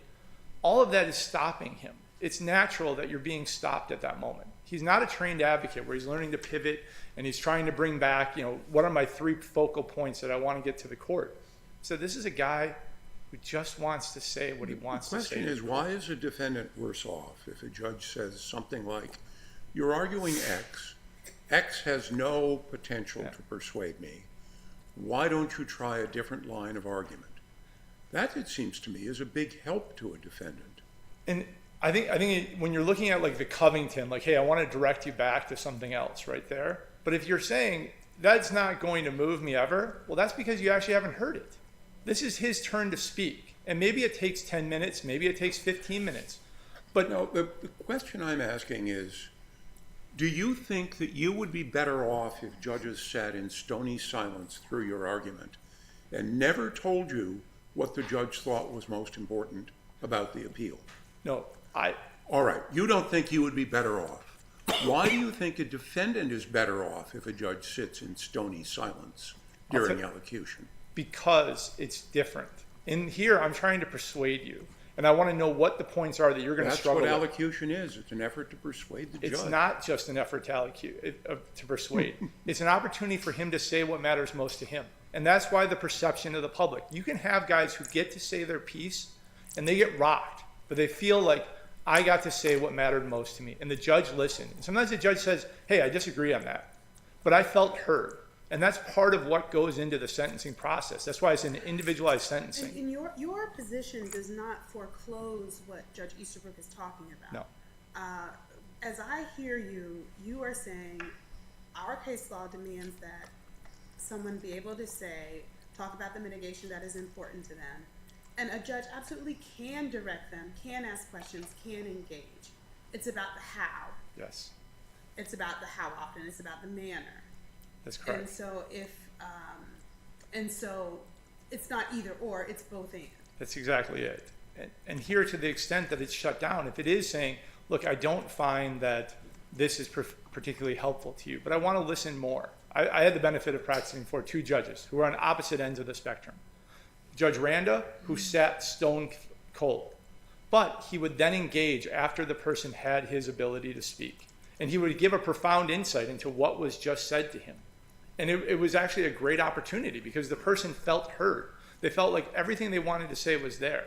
And then there was Judge Clavert. And Judge Clavert was like Oprah. In some ways, he was just drawing out a little bit more. And he would say, wait, was that your grandma on your mom's side or your dad's side? Okay, I just thank you. And keeps on coming. It's that there was a meaningful opportunity to draw out what matters most. And in both instances, both judges were listening. Exactly. And both judges allowed the defendant before them to speak. Exactly. And that's where it stops. And whether it's at the 50% of talking or 80% of talking, here it was a complete shutdown. Isn't the what matters most, though, the being heard, isn't that all towards the end of a more mitigated sentence? I don't. Anytime the allocution is happening, the defendant is making that statement because they are asking the court for their preferred result. So I don't think that's always the way it goes. And I think sometimes allocution is very important, even in a mandatory minimum or an 11C1C, or even in a stat max case. So it's not just that I get the preferred result. It's that this is an intense experience for everybody involved, but especially for the person who's sitting next to me. That is an experience where their liberty is being stripped. And so it's that last vestige of dignity. It's one that's been passed on from the 1600s, that we're making sure that you get this. You may not get the ability to do a lot of things, but you have this ability now to speak your piece. So it's not just that we're doing this to persuade, but that is actually part of it, the persuasion, because when the defendant is able to speak, when Mr. Boyer is able to speak, you can either go in there and be like, really sorry I got caught, or you can go, mea culpa, mea maxi culpa. And the same words said, uttered by the same person, but the judge gets a flavor for him. And the judge knows, like, actually, I really get this person. Aren't you arguing against your point, though? No. Because all we have is a transcript. None of us were there. Well, we know that he didn't get the chance to say it all. And that's the thing.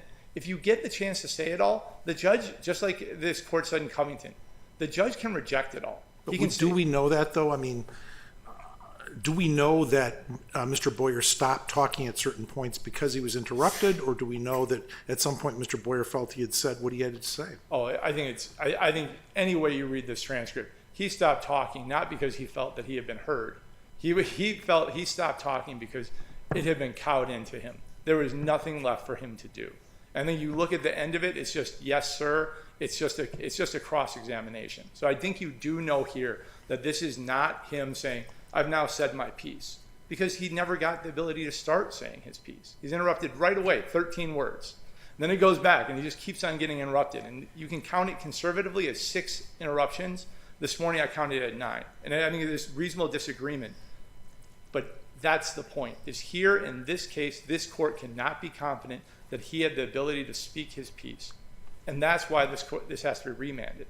It gets remanded so that he can stand there and tell the court what mattered most to him. And the court can say, I reject it, or actually now thank you. I've heard you all, and I'm going to give you a lower sentence. And I think it's going to be the latter of those two. If the court can actually sit there and listen and feel the sincerity in what Mr. Boyer has to say, he's going to get a lesser sentence from that court. And that brings to the integrity of the proceedings, as well as to the fairness that the public would perceive.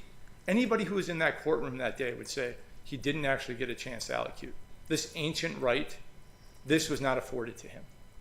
Your Honors, if there's no further questions, I'd save the rest of my time. Certainly, counsel. Ms. Remington.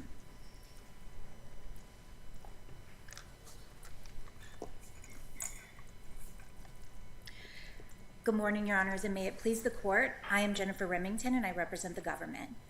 It's important for us to remember that because Mr. Boyer did not raise any issue with his allocution at sentencing, the plain error standard applies in this appeal. And that standard provides the 3 reasons why this Court should affirm. First, no plain error occurred. Second, if any error occurred, it did not affect Mr. Boyer's substantial rights. And third, if any error occurred, this Court still should not remand because the error did not seriously affect the fairness, integrity, or public reputation of the judicial proceedings. For an error to be plain, it must be clearly or obviously wrong under current law. If I heard defense counsel correctly, during his opening remarks to this Court, he said, quote, "This case is unique." We know from Rule 32 and this Court's cases that it's clearly and obviously wrong for a judge to fail to address a defendant personally or to impose a sentence or strongly suggest that a sentence before the judge gives a defendant the opportunity to allocute. This case does not fall into either of those categories. The judge here personally addressed Mr. Boyer. He said, Mr. Boyer, take your time, and I will be happy to hear anything that you wish to say. And the judge invited Mr. Boyer to speak before it sentenced him. I agree with counsel that this case falls into a gray area. It is unique. The parties seem to agree, based on counsel's reply, that a judge can engage with a defendant during allocution. But what's unclear is the amount of back and forth allowed between a judge and a defendant during his allocution. If we look at this Court's Covington's case and its discussion of the Second Circuit's Lee case, I think we find a workable line, at least one that we can apply here, which is that interruptions and questions that are designed to shut down or terminate an allocution are not permissible, whereas interruptions and questions that are designed to engage with the defendant's mitigation points and engage with the defendant in further conversation helpful to the judge's consideration of the sentencing factors are permissible. But there is a perseveration here by the district court. It's the same question. It's the same issue over and over. It's the same issue and over because that was Mr. Boyer's primary mitigation, which he says expressly in his brief. His point was that he had a relationship with the Diaz family, and that was what he wanted to tell the court.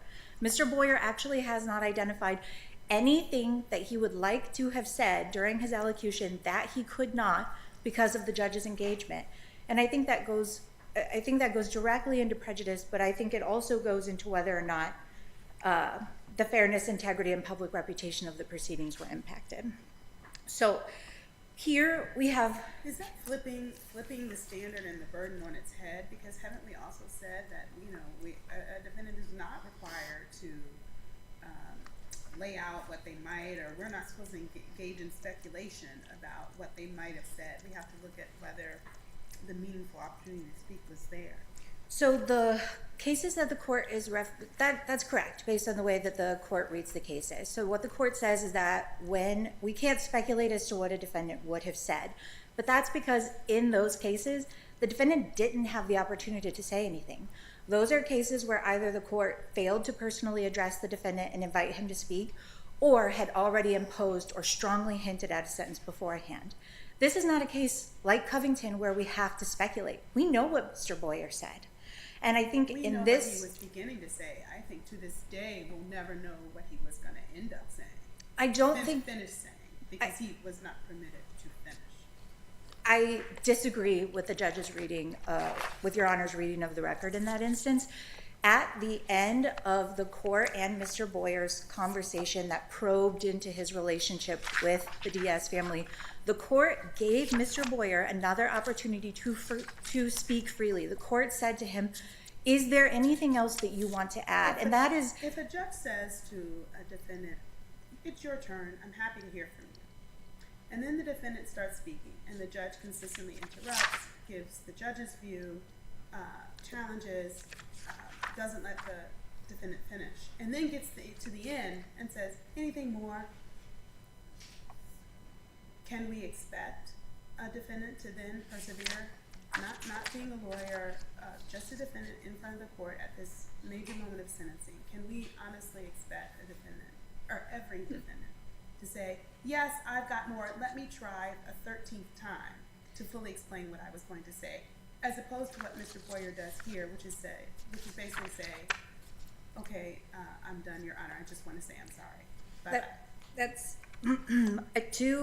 to the idea that the court somehow dominated Mr. Boyer and he was cowed into not being able to communicate with the judge during this allocution or provide an allocution, that's just a misreading of the record. Mr. Boyer pushes back on the judge's insights into his relationship with the Diaz family multiple times. And at the end, rather than being cowed and saying, no, Your Honor, I have nothing to say, or no, or anything like that, he says, yes, I'm sorry. I just want to say I'm sorry to Mrs. Diaz. I'm really sorry. So he takes that opportunity and says more, which shows that he has not been dominated. Ms. Remington, does the record reveal the letter that Mr. Boyer submitted to Judge Conley? Yes, the letter is included in the record along, obviously, with counsel's memorandum and then the statements that counsel made during the sentencing as well. How long is the letter? Your Honor, if I'm recalling correctly from the record, it's a couple of pages. It was the court described it as being a lengthy letter during the sentencing, and the court also told Mr. Boyer that it had read it with some care. And so when we're looking at prejudice, we're looking at the whole record. Have we ever said a letter substitutes for an allocution? We have not, but that's not the question, or that's not the argument that I'm making here. The argument that I'm making is that when we're looking at the prejudice portion of the plein air standard, what we should consider is all of the information the court had in front of it. And what the court had in front of it was Mr. Boyer's letter, counsel's memorandum, counsel's statement at sentencing, and Mr. Boyer's statement at the sentencing itself. And in each of those places, Mr. Boyer got to talk about his primary mitigation, his relationship with the Diaz family. And again, he's not pointed to anything that he wanted to say, but apparently or allegedly could not say because of the judge's engagement here. Getting back to the plein air standard, which I really think is the crux of this case, there's just no evidence here that the court tried to shut down or terminate Mr. Boyer's allocution. The judge did not tell Mr. Boyer that he had a certain amount of time to speak. The judge did not tell Mr. Boyer that he could not talk about a certain topic. The judge asked questions, and when he asked those questions, gave Mr. Boyer an opportunity to respond to them. And critically, at the end of their back and forth conversation, the judge asked him, is there anything else that you want to add? He provided him that opportunity to speak freely again at that moment in the sentencing.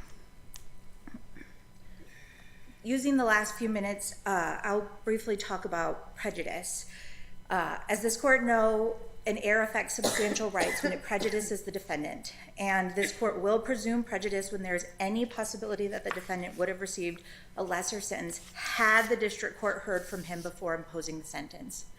Covington really provides the best benchmark for assessing prejudice in this case, because there, like here, we did hear from the defendant. And what we can take away from the Covington court's discussion of prejudice is that interruptions and questions during allocution do not prejudice the defendant when he has already touched on his mitigation topics. And as in Covington, Mr. Boyer told the court about his primary mitigation. He highlighted his relationship with the Diaz family. He did this through his counsel's memo, his own letter, and the arguments made at sentencing. He talked about the relationship with the Diaz children and what that meant to him. He talked about his heartache at learning that he was not the biological father of a child that he had cared for, and he talked about being unable to biologically father children. And again, critically, he has not identified a specific fact or concrete piece of information he wanted to provide during allocution, but could not because of the judge's engagement. And again, our judge here re-invited Mr. Boyer to speak freely after a period of conversation, saying, is there anything else you want to add? The judge here simply did not find Mr. Boyer's primary mitigation compelling, and that was the judge's prerogative. There are not a lot of instances, though, where the allocution is 80% court, 20% defendant, correct? Are you asking me if there are instances of that? There are not many instances of that, are there? I could not speak to all sentencings across the country. I think you will find that many judges are active and engaged during a sentencing, and I think this court can provide some additional guidance about what it would like to see from district courts in terms of the Yes, type. thank you, counsel. Thank you. Mr. Bugney, you have 20 seconds. Use it all, Your Honor. Judge Brennan, to your exact question, when he starts weeping, that is the shutdown. And we can't just take those words and say, was this a meaningful allocution? We know at that point that he's not having any kind of ability to speak about what matters most. And that is affecting the integrity of those proceedings, and that's why this should be remanded. Thank you. The case is taken under advisement. Beckner against Maxim Crane Works is up for argument next.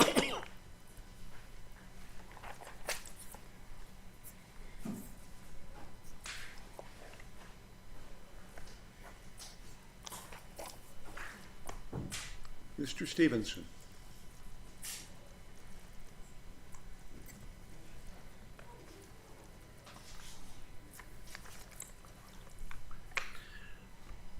Good morning, Your Honors. My name is Chris Stevenson here on today on behalf of Beckners. This case is before this court on appeal from the district court on a summary judgment ruling where summary judgment was granted for the defendant Maxim Crane. The district court erred in granting summary judgment. They held that Maxim Crane's operator, Emmett Pugh, was a co-employee of Jason Beckner, making workers' compensation the exclusive remedy for the Beckner's injuries. The district court improperly weighed evidence presented to it in a variety of ways. At first, there was a 12B1 motion to dismiss, followed by a summary judgment motion. What happened was the court said, we have jurisdiction over this case under diversity, and therefore they denied the 12B1 motion and decided to hear the case on a summary judgment standard. As I'm sure this court is well aware, a summary judgment standard requires a de novo review, and it also requires all facts to be construed in favor of the non-moving party, which is the Beckners here. We have a couple different tests that Indiana applies to these situations in trying to determine whether there is in fact a co-employee status. The first test is under the Moberly case, which is an Indiana Supreme Court 2001 case. There are 10 factors under the Moberly case. There is also the Hale case, which is a 1991 Indiana case that has a 7-factor test. Which standard is better? Which should the district court have applied, and why? From our position that the two tests are interrelated, we obviously argued the Moberly test because we feel like that is the more appropriate test to use. It tests really whether there is an independent contractor involved, and if there is an independent contractor involved, under the Couch case, you can't be both an independent contractor and a borrowed employee at the same time. And so I think the proper analysis here is to start off with the Moberly 10 factors test. And in just looking briefly at the facts applied to the test under Moberly, Maxim, the crane company, was engaged clearly in a distinct occupation or business. It operated cranes. Commercial Air, who was actually building the house, has its own distinct company. It's an HVAC company. It has nothing to do with crane operation. Maxim crane operation is obviously a specialized service. It required training and experience. The crane operator, he has to have his own certifications. He was required to have his own license. The crane Maxim drives its crane to the job site. It sets up its crane, and then it has its own rigging that it brings to the job site as well. One very important factor is this was one day only. This was not a continuing, ongoing relationship. The crane was rented for one day only. Maxim was paid by the job. Maxim clearly had more experience setting these roof trusses compared to Commercial Air. The Commercial Air workers who were there setting the trusses were completely inexperienced in setting trusses. This was a situation where employer, Commercial Air, decided that he was going to use his crew, which is normally an HVAC company, to set the roof trusses. So these roofers were relying on the crane operator to do the job safely. The crane, unfortunately, did not do the job safely. There's evidence that the crane was taking the trusses up in a very fast manner, was banging the trusses into each other, was loosening the bracing, and that eventually led to the trusses collapsing and injuring Mr. Beckner. So just under those factors alone, we can see that clearly there's a situation where we have the crane company as an independent contractor. There is the contract which we see the Maxim Crane points to, and their argument is, well, we have this in writing that we've created this employer-employee relationship through the fine print on the back of this agreement. I think it's important to look at the title of the agreement. It's not an employment agreement. It's a short-term service agreement. Even the title of the agreement itself screams that this is not an employee relationship. This is simply a one-day job where the crane shows up, is supposed to perform the work, and then is going to leave the job site. The title of this, the short-term service agreement, is also important because under the Couch case, they looked at the relationship between this B&B trucking company and the Postal Service. And the court said that you can't have a situation where you have an independent contractor and you have a situation where they're a barred employee. So basically what I'm saying is that here we have the crane that is an independent contractor, therefore they cannot be also a borrowed employee. And the Couch case says you can't have that because you're setting up a situation where it's a heads I win, tails you lose approach. And this court said it's both unfair and doctrinally incoherent.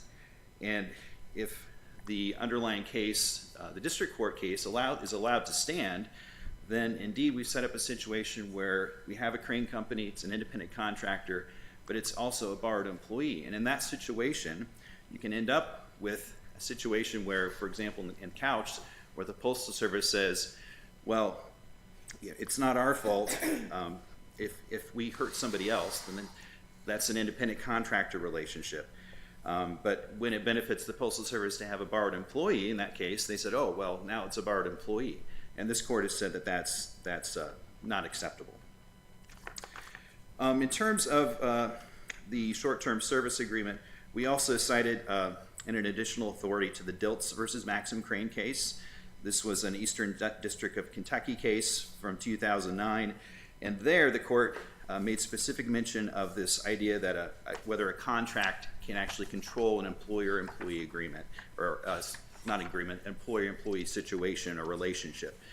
And there the court said that employment status cannot be made to stand or fall on the basis of paperwork. Here, the crane company, Maxim, can't create an employee relationship circumventing the law by making a customer sign a boilerplate agreement on the job site. With that, I'll rest and reserve some time. Thank you. Certainly, counsel.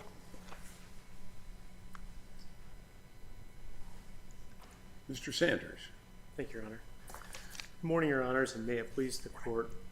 The district court in this matter properly granted summary judgment to Maxim Crane Works when it determined as a matter of law that Maxim Crane Works operator was a co-employee of the appellant Jason Beckner that day, and therefore Mr. Beckner's sole recourse was through the Indiana Workers' Compensation Act.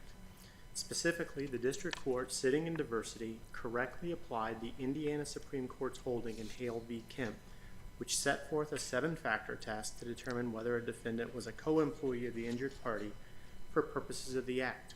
So, Mr. Sanders, your argument is we use Hale, not Moberly? It would be, Your Honor, and I would point out that the district court noted that, I believe, in a footnote, where they're both Indiana Supreme Court tests, and in the footnote it notes that the test for Moberly is whether or not someone's an independent contractor versus an employee. And as I was going to argue a little bit later, I think it's important to bring up now, in Moberly, there were a couple of cases referenced by the appellants in this case that applied the Moberly test. And in those tests, one was the building of a barn, where someone said, go out and build my barn, and I'll pay you after it's done. That person was injured, and they said, hey, I want liability. No, you're an independent contractor. And so there was that analysis there. The second analysis, I believe, was a concrete cement truck driver, and his job was to get a ticket, deliver the concrete. There was no direction as to how the concrete was to be poured, and he was paid once the work was done. In this case, Your Honor, Hale v. Kemp, the question is whether or not, and the district court noted this correctly, you have someone who's already got an employer, is a co-employee of someone else. I take Mr. Stevenson's argument from the briefs and this morning to be whether you apply Hale or Moberly, they win, or at least there's a dispute of fact and it should go back to a jury. Is your position is not, even though you prefer Hale, that even if we went with the Moberly test or advise the district court to be using that test, you don't win under that? I believe that we do, Your Honor, because in either the Moberly test or the Hale test, the most important aspect of both of those tests is the element of control. And in this case, I think it's very important to look at just going beyond the contract for a moment, where the contract says equipments and persons operating and maintaining equipment, including Maxim's employees, are under customer's exclusive jurisdiction, possession, supervision, and control. And then if the crane equipment is furnished with an operator, the services of such operator will be performed under the complete direction and control of customer, and shall be considered the customer's employee. But Does the crane operator's manual, though, conflict with that? I don't think it doesn't conflict. It's a safety manual that tells the crane operator that he's responsible for operating the crane safely. But let's go to the facts of this case. Let's ignore the contract for a minute that the owner of Commercial Air signed, Tim Gatewood signed. Well, no. Let's go back to the manual that Judge Brennan asked about. The manual gave Pew the power to stop and refuse to operate the crane to ensure safety. So while Pew was working with Commercial Air at that site, was he required to abide by that manual? He was, Your Honor. He was required to operate the crane safely and in accordance with the manual. Mr. Pew did testify as part of this case, and I believe it was in an affidavit, that he believed he had the authority to stop the lift if he believed the lift was unsafe, which I think is consistent with the manual, but he did not believe that he had the authority to stop the entire job.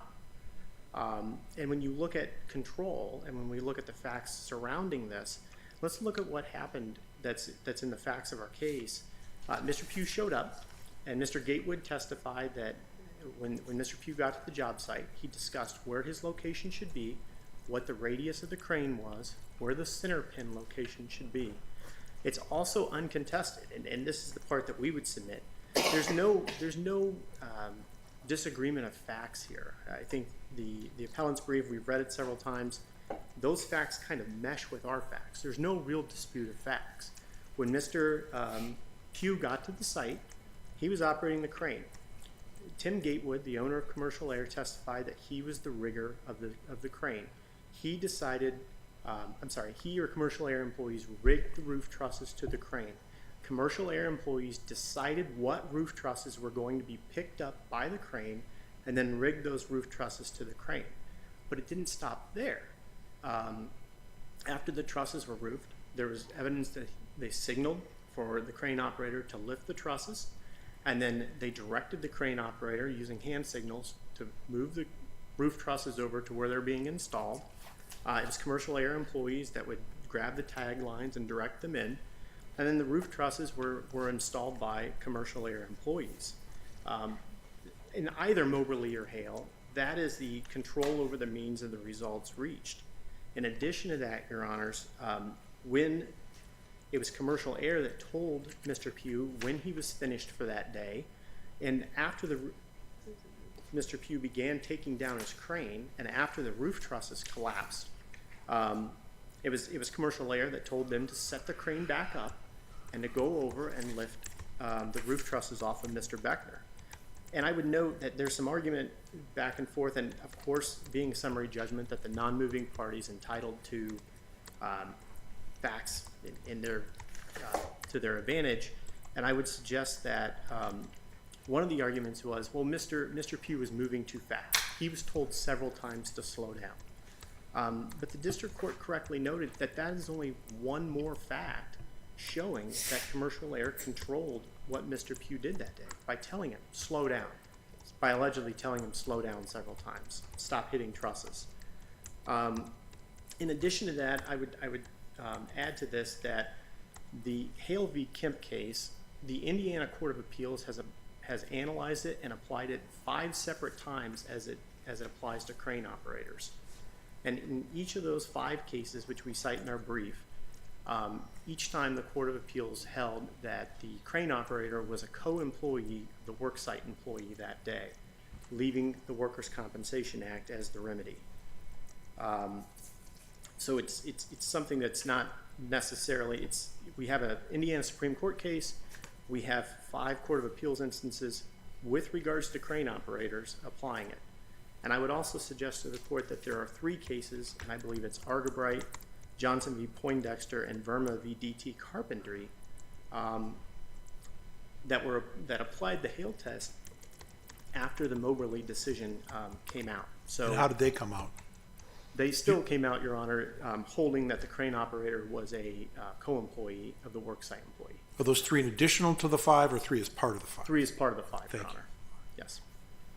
The other thing, and we talked earlier, I heard the counsel argue that the district court weighed facts. I think this court can review the briefs and see that the facts are nearly similar. There's not a dispute of facts.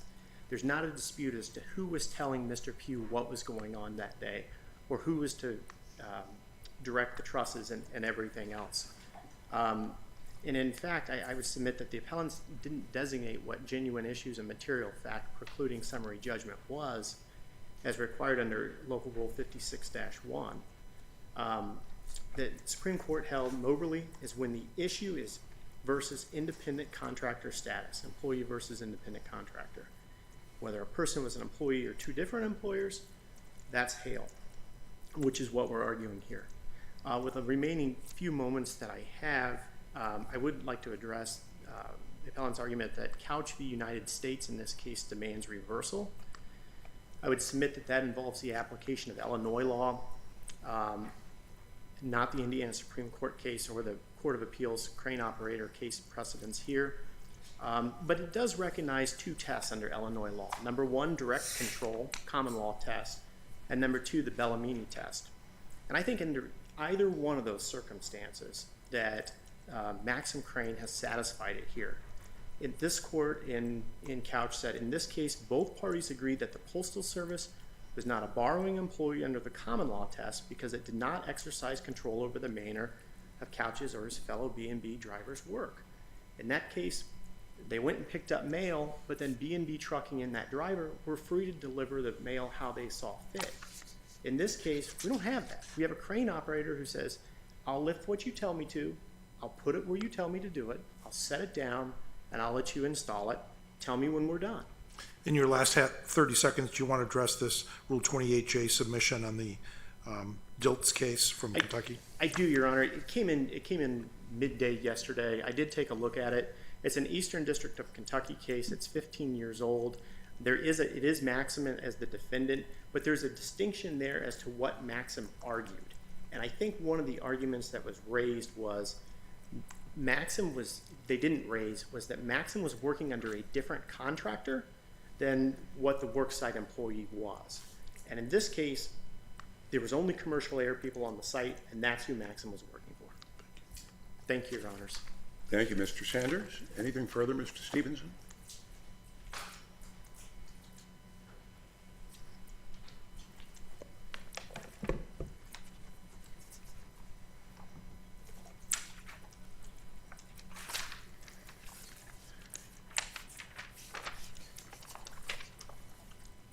I think the question about the crane operator manual is important to focus on because the crane operator manual does certainly create questions of fact specifically on this issue of control. You have a manual that is designed to tell the crane operator how to do the lifts. The crane operator manual specifically says that the crane operator has the ultimate authority over safety for the job site, and that's exactly what we're concerned about here is it was job safety. In terms of this idea that just because Maxim had some input in where they were setting up the crane and how they were doing the lifts, the fact that there was cooperation between the parties doesn't automatically mean that one of them was controlling the other. And in fact, Mr. Pugh testified that he actually did walk the job site and did provide input. There are facts in dispute, despite what Mr. Sanders has indicated.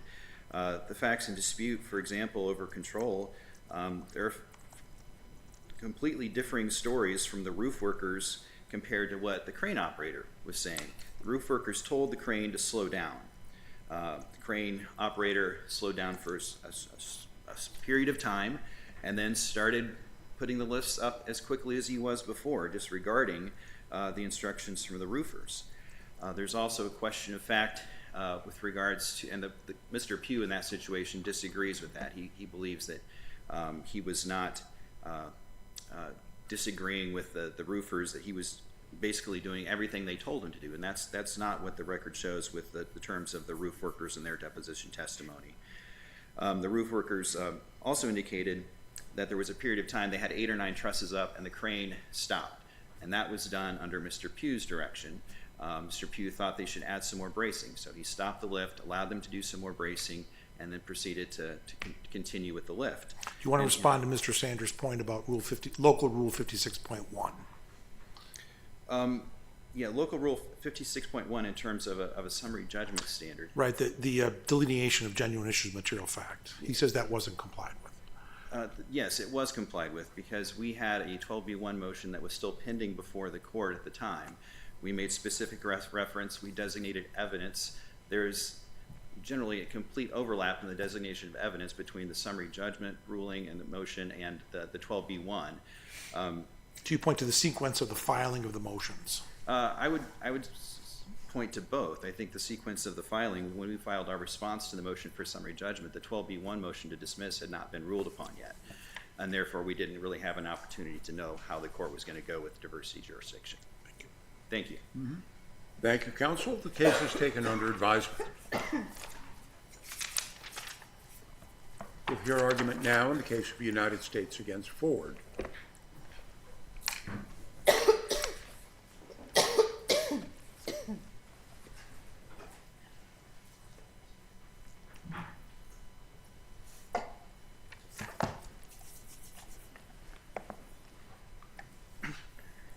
Thank you, Your Honor.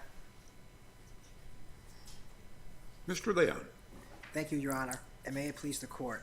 My name is Jacob Leon, and I represent Jerome Ford on appeal.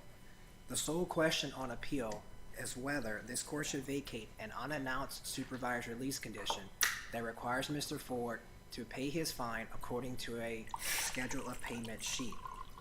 This court should vacate that unannounced supervised release condition in light of Seventh Circuit cases like Albury, Johnson, and Anstis.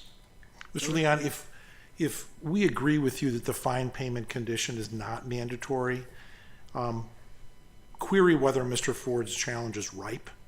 Specifically, this condition rests on a contingency, correct? That there be an outstanding balance upon Mr. Ford's release.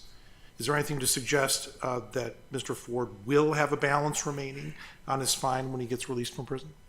Your Honor, there's nothing in the record that shows beyond a reasonable doubt that he will have paid this fine by the time he exits prison. And I would point the court to Anstis as well. Those conditions did not take or go into effect until years and years later, and this court still vacated them because the error itself added additional legal obligations to Mr. Ford's situation. In fact, isn't there language in this condition that says payment to begin immediately? That's correct, Your Honor. Does that is our best reading of that affects him now, meaning he has to pay immediately now while he's in prison. So the condition does affect him now? I think it does affect him now to some extent, but he will still be subject to a payment schedule if this court vacates the condition. The difference is he doesn't face a revocation of supervised release if he fails to pay. So, okay, the clarification you're offering us is that if we were to agree with you and say that, the condition needs to be stricken, he still has to start paying immediately in prison. That's right. Anyway, pursuant to other parts of the judgment. That's right. But the error itself, to the extent the court is asking about harmless error, the error is harmful because when you consider the error, it's not only the failure to announce, but it's the entry of that condition onto the written judgment form. And that puts additional legal obligations on Mr. Ford. It's also harmful because it violated his right to be present at sentencing. He had no notice about this condition. Are you contesting the rule that mandatory conditions need not be announced orally? I'm not contesting that because as this held, that mandatory conditions that are mandated by statute need not be announced at the Have sentencing. we distinguished between those mandated by statute and those mandated by the guidelines? I am aware of no case in this court that has done so, but I think the guidelines are advisory, and unless the court is willing to say... Why do you say this part of the guidelines is advisory? Booker implements the Apprendi rule and is based on the view that the guidelines set minimum and maximum times in prison. Conditions of supervised release are totally unrelated to Apprendi. No one has ever argued that a jury should establish conditions of supervised release unrelated to minimum and maximum sentences. Why would Booker have anything to do with the conditions of supervised release? Well, because I think Booker as a whole rendered the guidelines advisory. No, Booker rendered the time of imprisonment rules in the guidelines advisory, based on Apprendi, right? I'm asking you about the rationale of Booker and how far that rationale goes. My position is that the rationale does extend to supervised release conditions. Is that because Apprendi applies to conditions of supervised release? No, Your Honor, but I've never seen the Obviously court not. distinguish between that aspect of the There guidelines. was no question before the Supreme Court in Booker about terms of supervised release. Has the Supreme Court ever held that either Booker or Apprendi applies to terms of supervised release? Not that I'm aware No. of. Has this court? No. Has any court? Well, any is a large universe, so I don't know the answer. Is your position that the converse is true as well? That you don't have a court holding that the guidelines aren't advisory in this manner as regards the mandatory conditions of supervised release? That's correct, Your Honor. And I think generally the parties in this case have assumed that the guidelines are advisory and cannot render a condition mandatory. I think the best counter argument to my position is 18 U.S.C. 3624, and the government does rely on that to some extent, but I don't find that persuasive because it doesn't render the condition a mandatory one of supervised release. It just says that the Bureau of Prisons shall notify a prisoner of any installment schedule. So I'll go back to where I was before the first question. I think Albury, Johnson, and Anstis stand for the legal principle that if a district court fails to announce a discretionary supervised release condition at the sentencing hearing, and then later adds that condition to the written judgment, it is a nullity and must be vacated. Here, applying that principle, the parties agree that the district court failed to orally announce the schedule of payment condition at Mr. Ford's sentencing, and then added that condition to the written judgment. So the parties agree that the district court's oral sentence and its written judgment are inconsistent. Mr. Leon, I want to take you back to the point about the payment of the fine being due immediately. That's not the portion of the supervised release that you're challenging.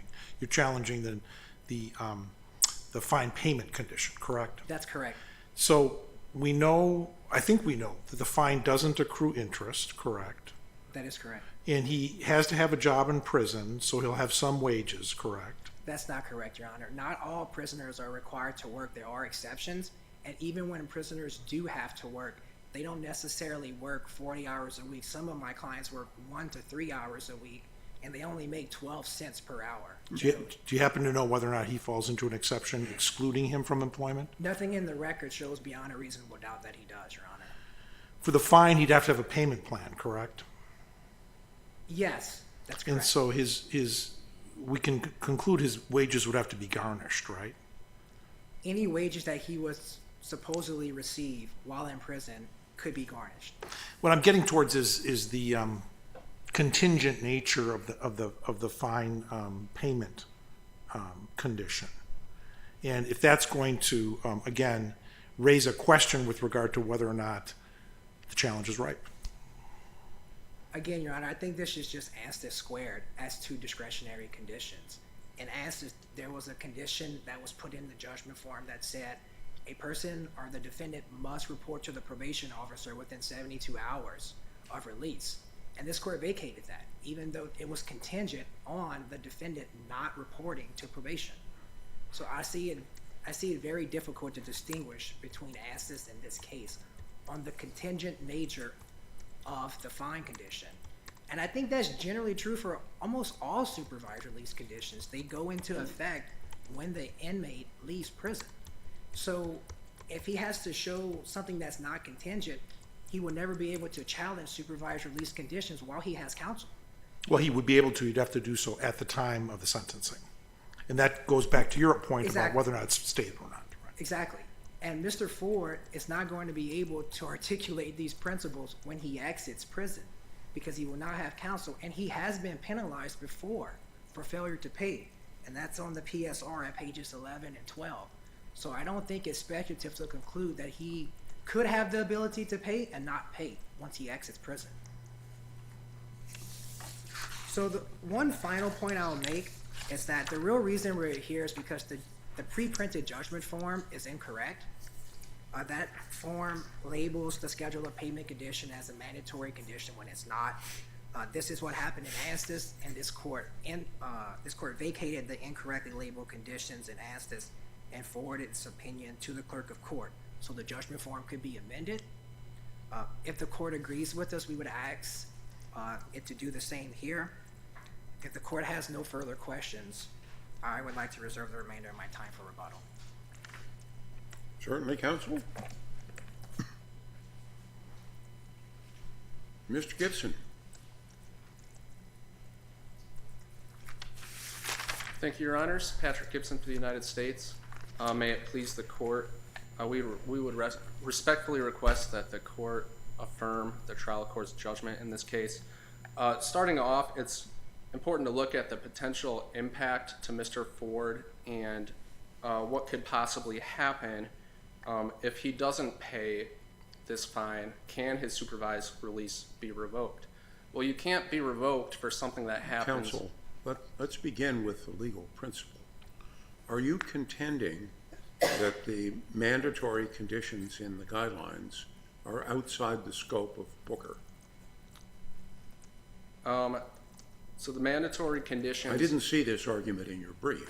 Correct, Your Honor. I think what it turns to with that is looking if there's a statutory hook, because that's how the court... Are you aware of any decision, either by the Supreme Court or by this court, holding that the Sentencing Commission no longer has the authority to make particular terms of supervised release mandatory?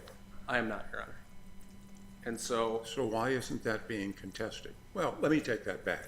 The executive branch can choose what to contest and what not. But I looked for such a holding and couldn't find any. Correct, Your Honor. And I think looking at the intent, was it the intent to make this mandatory? You look at the statutes and how they apply. So certainly the supervised release statute, Title 18, United States Code Section 3583, does not specifically have payment according to the schedule as a condition of supervised release. But when you look at the intermingling of the probation statute, 3563, with the supervised release statute, along with the fact that the guideline in this case makes a sub-reference to the release from prison statute, 18 United States Code 3624, it does seem to indicate that the intent is to make it mandatory. And while there's not a specific statutory hook with this, I think that you can look at it all together as a whole to determine that it should be considered mandatory. And I understand it is kind of a gray area, but it's looking at all these different things together as a whole. Mr. Gibson, your thoughts on this ripeness question? Yes, Your Honor. So Right now, we don't have a firm answer as to if this defendant's in prison industries, if he's going to get into prison industries, and what his payment plan would be at the Bureau of Prison. And the reason for that is he's not currently in the Bureau of Prison. He's in a local Indiana state court dealing with a state case there while he's still in custody.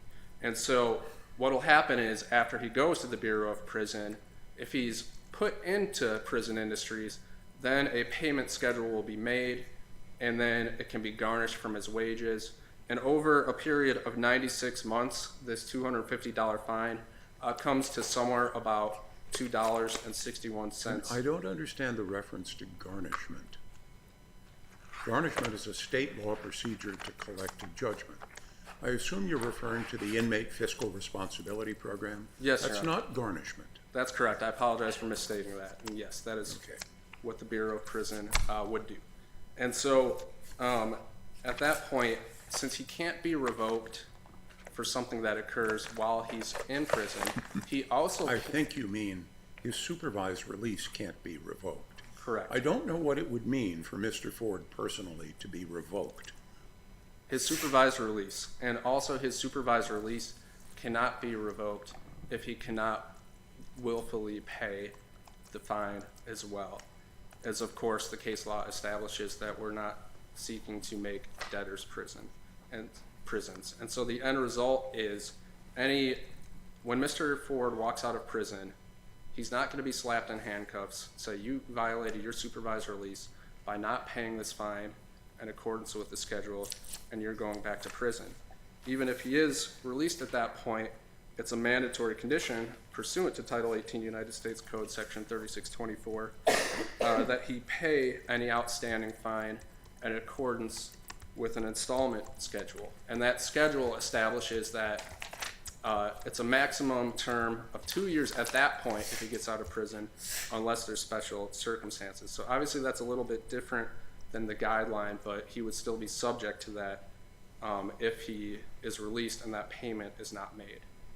And so taking this all together as a whole, the lack of harm to the defendant in this case, along with the effect that considering all these statutes together, along with the guideline, seems to indicate that it is mandatory, and that the pronouncement of the district court, the trial court, was not meaningfully inconsistent with the written judgment.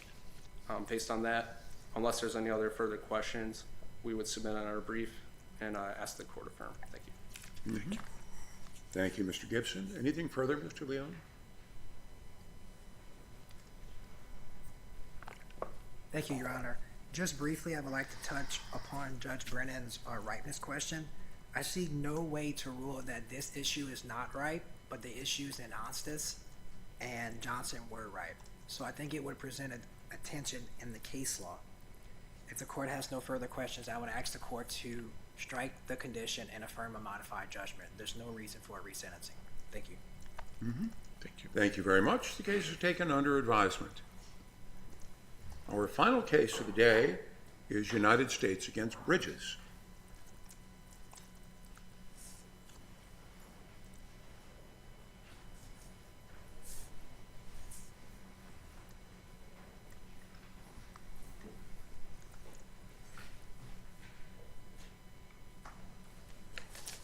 Mr. Pennington.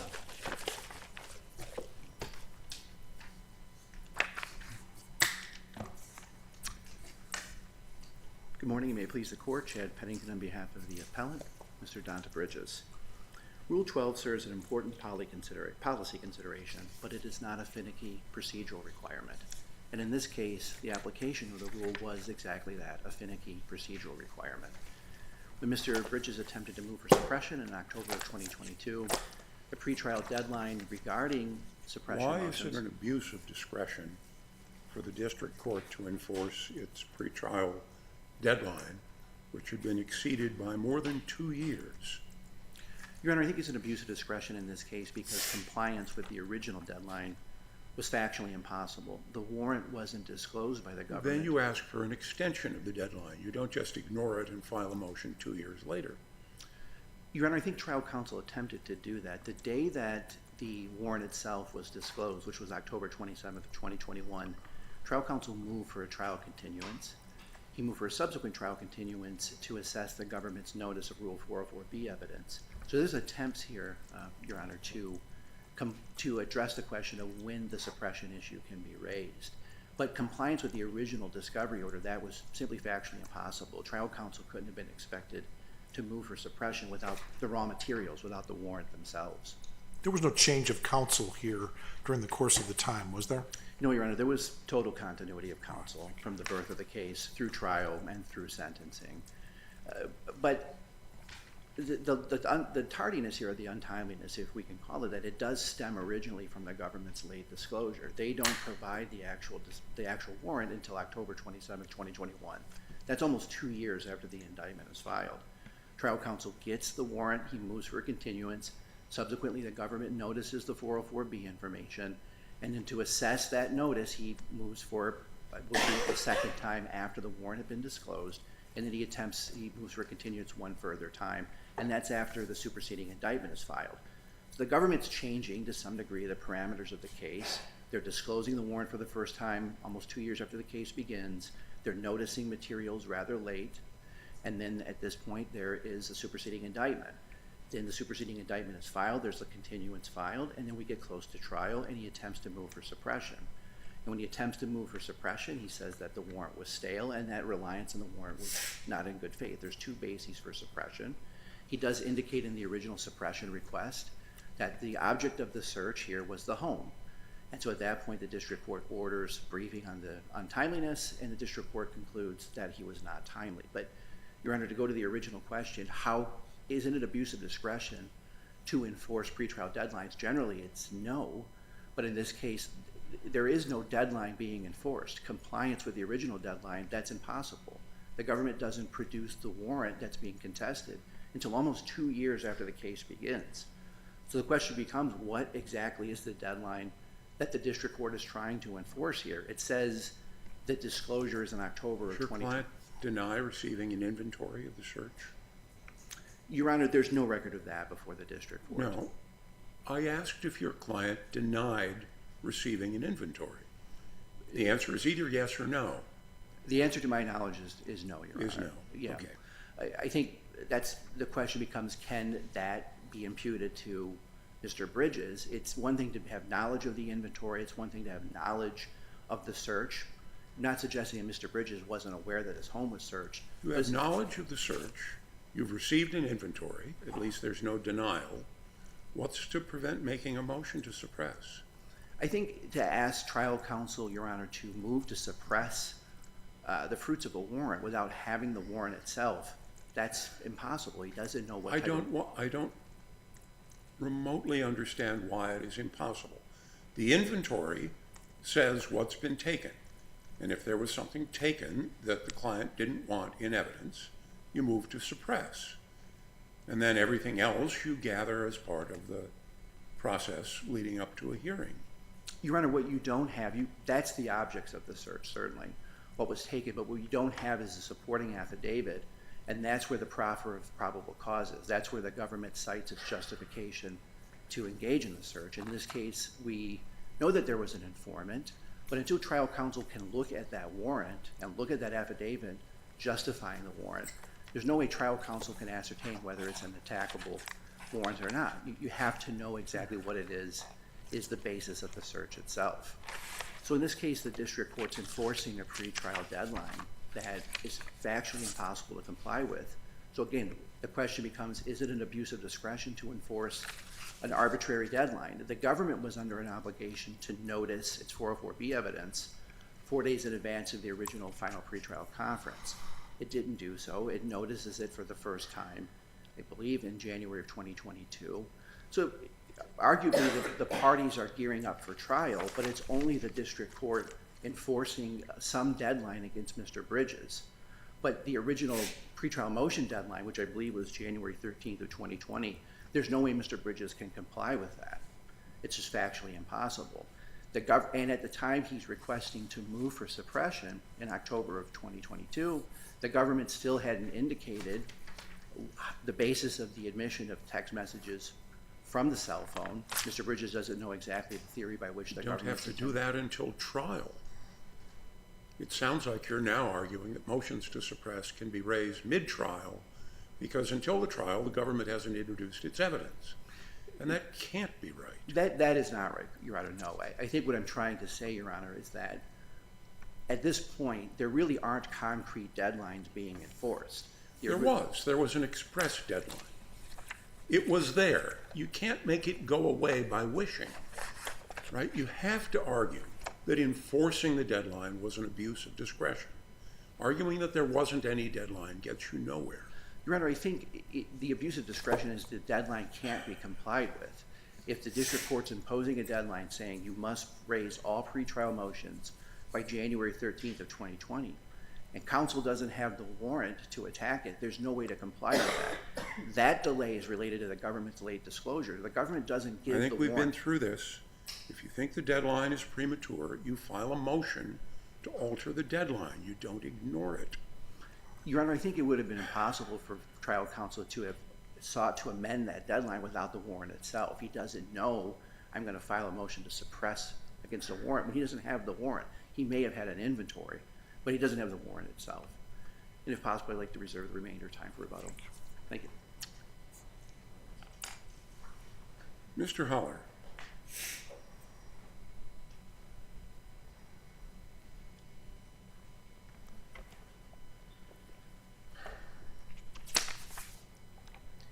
Good afternoon, Your Honors, and may it please the Court. The District Court did not abuse its discretion in declining to review Bridges' motion to suppress. The arguments Bridges now raises in support of his delay were never presented to the District Court, and regardless, they do not show that the District Court was required to excuse this delay. The defendant could have filed a motion to suppress in January of 2020.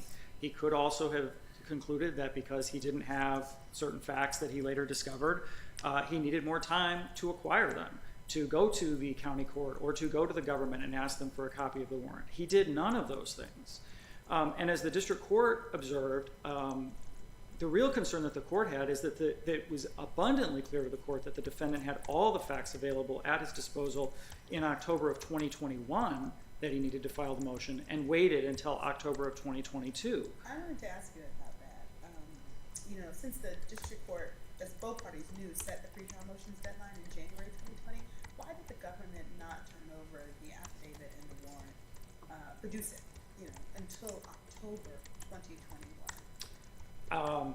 So that's not in the record, Your Honor. I believe that's when we were asked to produce it. We did not have it, and we obtained it from the state court, which is presumably the same way that the defendant could have also obtained it. And so you're certainly not saying that made it, how did turning it over in October 2021 make it possible for Bridges to comply with the January 2020 deadline? I'm not saying that made it possible to comply with the January 2020 Well, you just deadline. told us he could have filed a motion to suppress in January 2020. So the defendant could have filed what a motion in January of 2020 would have said is, all the facts that I have before me suggest that the government has no evidence that any criminal activity occurred after November 1st. My warrant wasn't served until November 8th. There's a delay. That's basically what his ultimate motion said, except it confirmed that those facts were true. So he could have filed that motion. He could have filed a motion in January of 2020 and said, I need more information. I would like this deadline to be extended. Frankly, what he also could have done is filed a motion in October of 2021 and said, I just now got this affidavit from the government, and now that's my good cause. The government failed to turn this over, and I would now like to file a belated motion. And if the question were before the court, I'm glad I'm not standing in front of the court on those facts, because there would be some argument, I suppose, better argument than the one here, that it would be an abuse of discretion. But he had all the facts, and this is what the district court said. I mean, you're reviewing the district court's decision. The district court said you had all the facts before you in October of 2021. And so the question is not, would there have been good cause in October of 2021? The question is there good cause now in October of 2022 when there have been 3 more continuances than have been granted, and where we're now 18 days before trial at the time that he first filed the motion without offering any explanation as to why he was late, and by the time the district court ruled 6 days before, so we would probably need another another continuance, an 11th continuance. Mr. Holler, I apologize, I should know the answer to this question. Does the record reveal among the 10 adjournments, how many were court motivated, defense motivated, government motivated, and how many occurred after October of 2021? So after October of 2021, I believe there was one filed in October of 2021, and then there were 2 more, I believe, after that, all at the defense initiation. I believe of the 10 continuances, 1 was a government motion because a witness was unavailable, and I believe the other 9 were all defense motions. I don't think any were on the court's own motion. Thank you very much. Ultimately, this is a discretionary question. Could the district court have granted the motion? Sure, the court could, I suppose, could have decided that there was good cause. But this is a discretionary call. The argument that the defendant made in the district court was rejected, and new defense counsel is not even raising that argument on appeal. So the court, I think, would have to find that the district court abused its discretion in deciding not to grant the motion based on an argument that wasn't even before it. And none of the arguments that the defendant raises rise to that level.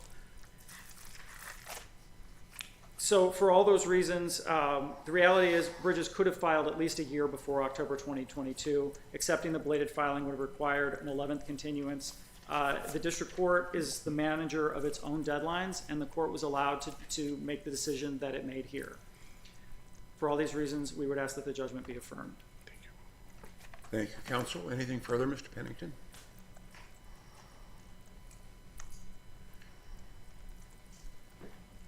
Judge Brennan, to your question, exactly, there was 3. Once the warrant was disclosed, Mr. Bridges' trial counsel moved for continuance that day, October 27th of 2021. And in the request for the continuance, he asked for any relief that would be just and proper flowing from the request to move the trial setting. He then sought a subsequent continuance after the government noticed 404B evidence, and he sought the final 3rd continuance after the disclosure, after the government filed the superseding indictment. So you have a bit of a shifting parameter with the case, and trial counsel is then seeking continuances to make the proper adjustments. We get 18 days before the trial, and he seeks to raise the suppression issue. I don't think the record establishes definitively that an 11th continuance was going to be necessary. The court was also litigating the Rule 404B admission question, and that was evidence derived from the search. It was part of the search. It was the proceeds of the cell phone. Those issues could have been decided in tandem. Was the district court required to do that? No, but I think it's strong indicia of its abuse of discretion. The facts are Mr. Bridges could not have moved for suppression until October 27th, 2021 reasonably. It's been very difficult to move for suppression without the warrant itself, without the proffer of probable cause and the government's justification. That's when the analysis should start. Was it an abuse of discretion to deny Mr. Bridges an opportunity to raise a suppression, which is probably going to be his principal defense in this case? It is very common in controlled substances prosecutions, effectively 1 year after receiving the information, when the government also has waited 9 months to file its notice. The abuse of discretion, Your Honor, is the shifting enforcement. It's the district court's rather cavalier enforcement of the pretrial deadlines to the government's benefits, and it's the harsh rejection of Mr. Bridges' ability to bring a suppression motion. This probably was going to be his principal defense, and he didn't get an opportunity to bring it. The government extracts evidence from the cell phone, and they're able to admit it under Rule 404B, and they have to get a prompting from the district court to explain the basis for admission. The district court asked them in January of 2022, what's the basis by which you want to admit this evidence? They give a status report, but they don't explain it. And then 9 months later, the district court sua sponte says, how are you going to get this evidence admitted? Basically, an unsolicited prompting. That's the basis of the abuse of discretion. It's the shifting and selective enforcement. For those reasons, we would ask that this court remand for consideration of the suppression issue to the district court. Thank you. Thank you very much. The case is taken under advisement, and the court will be in recess.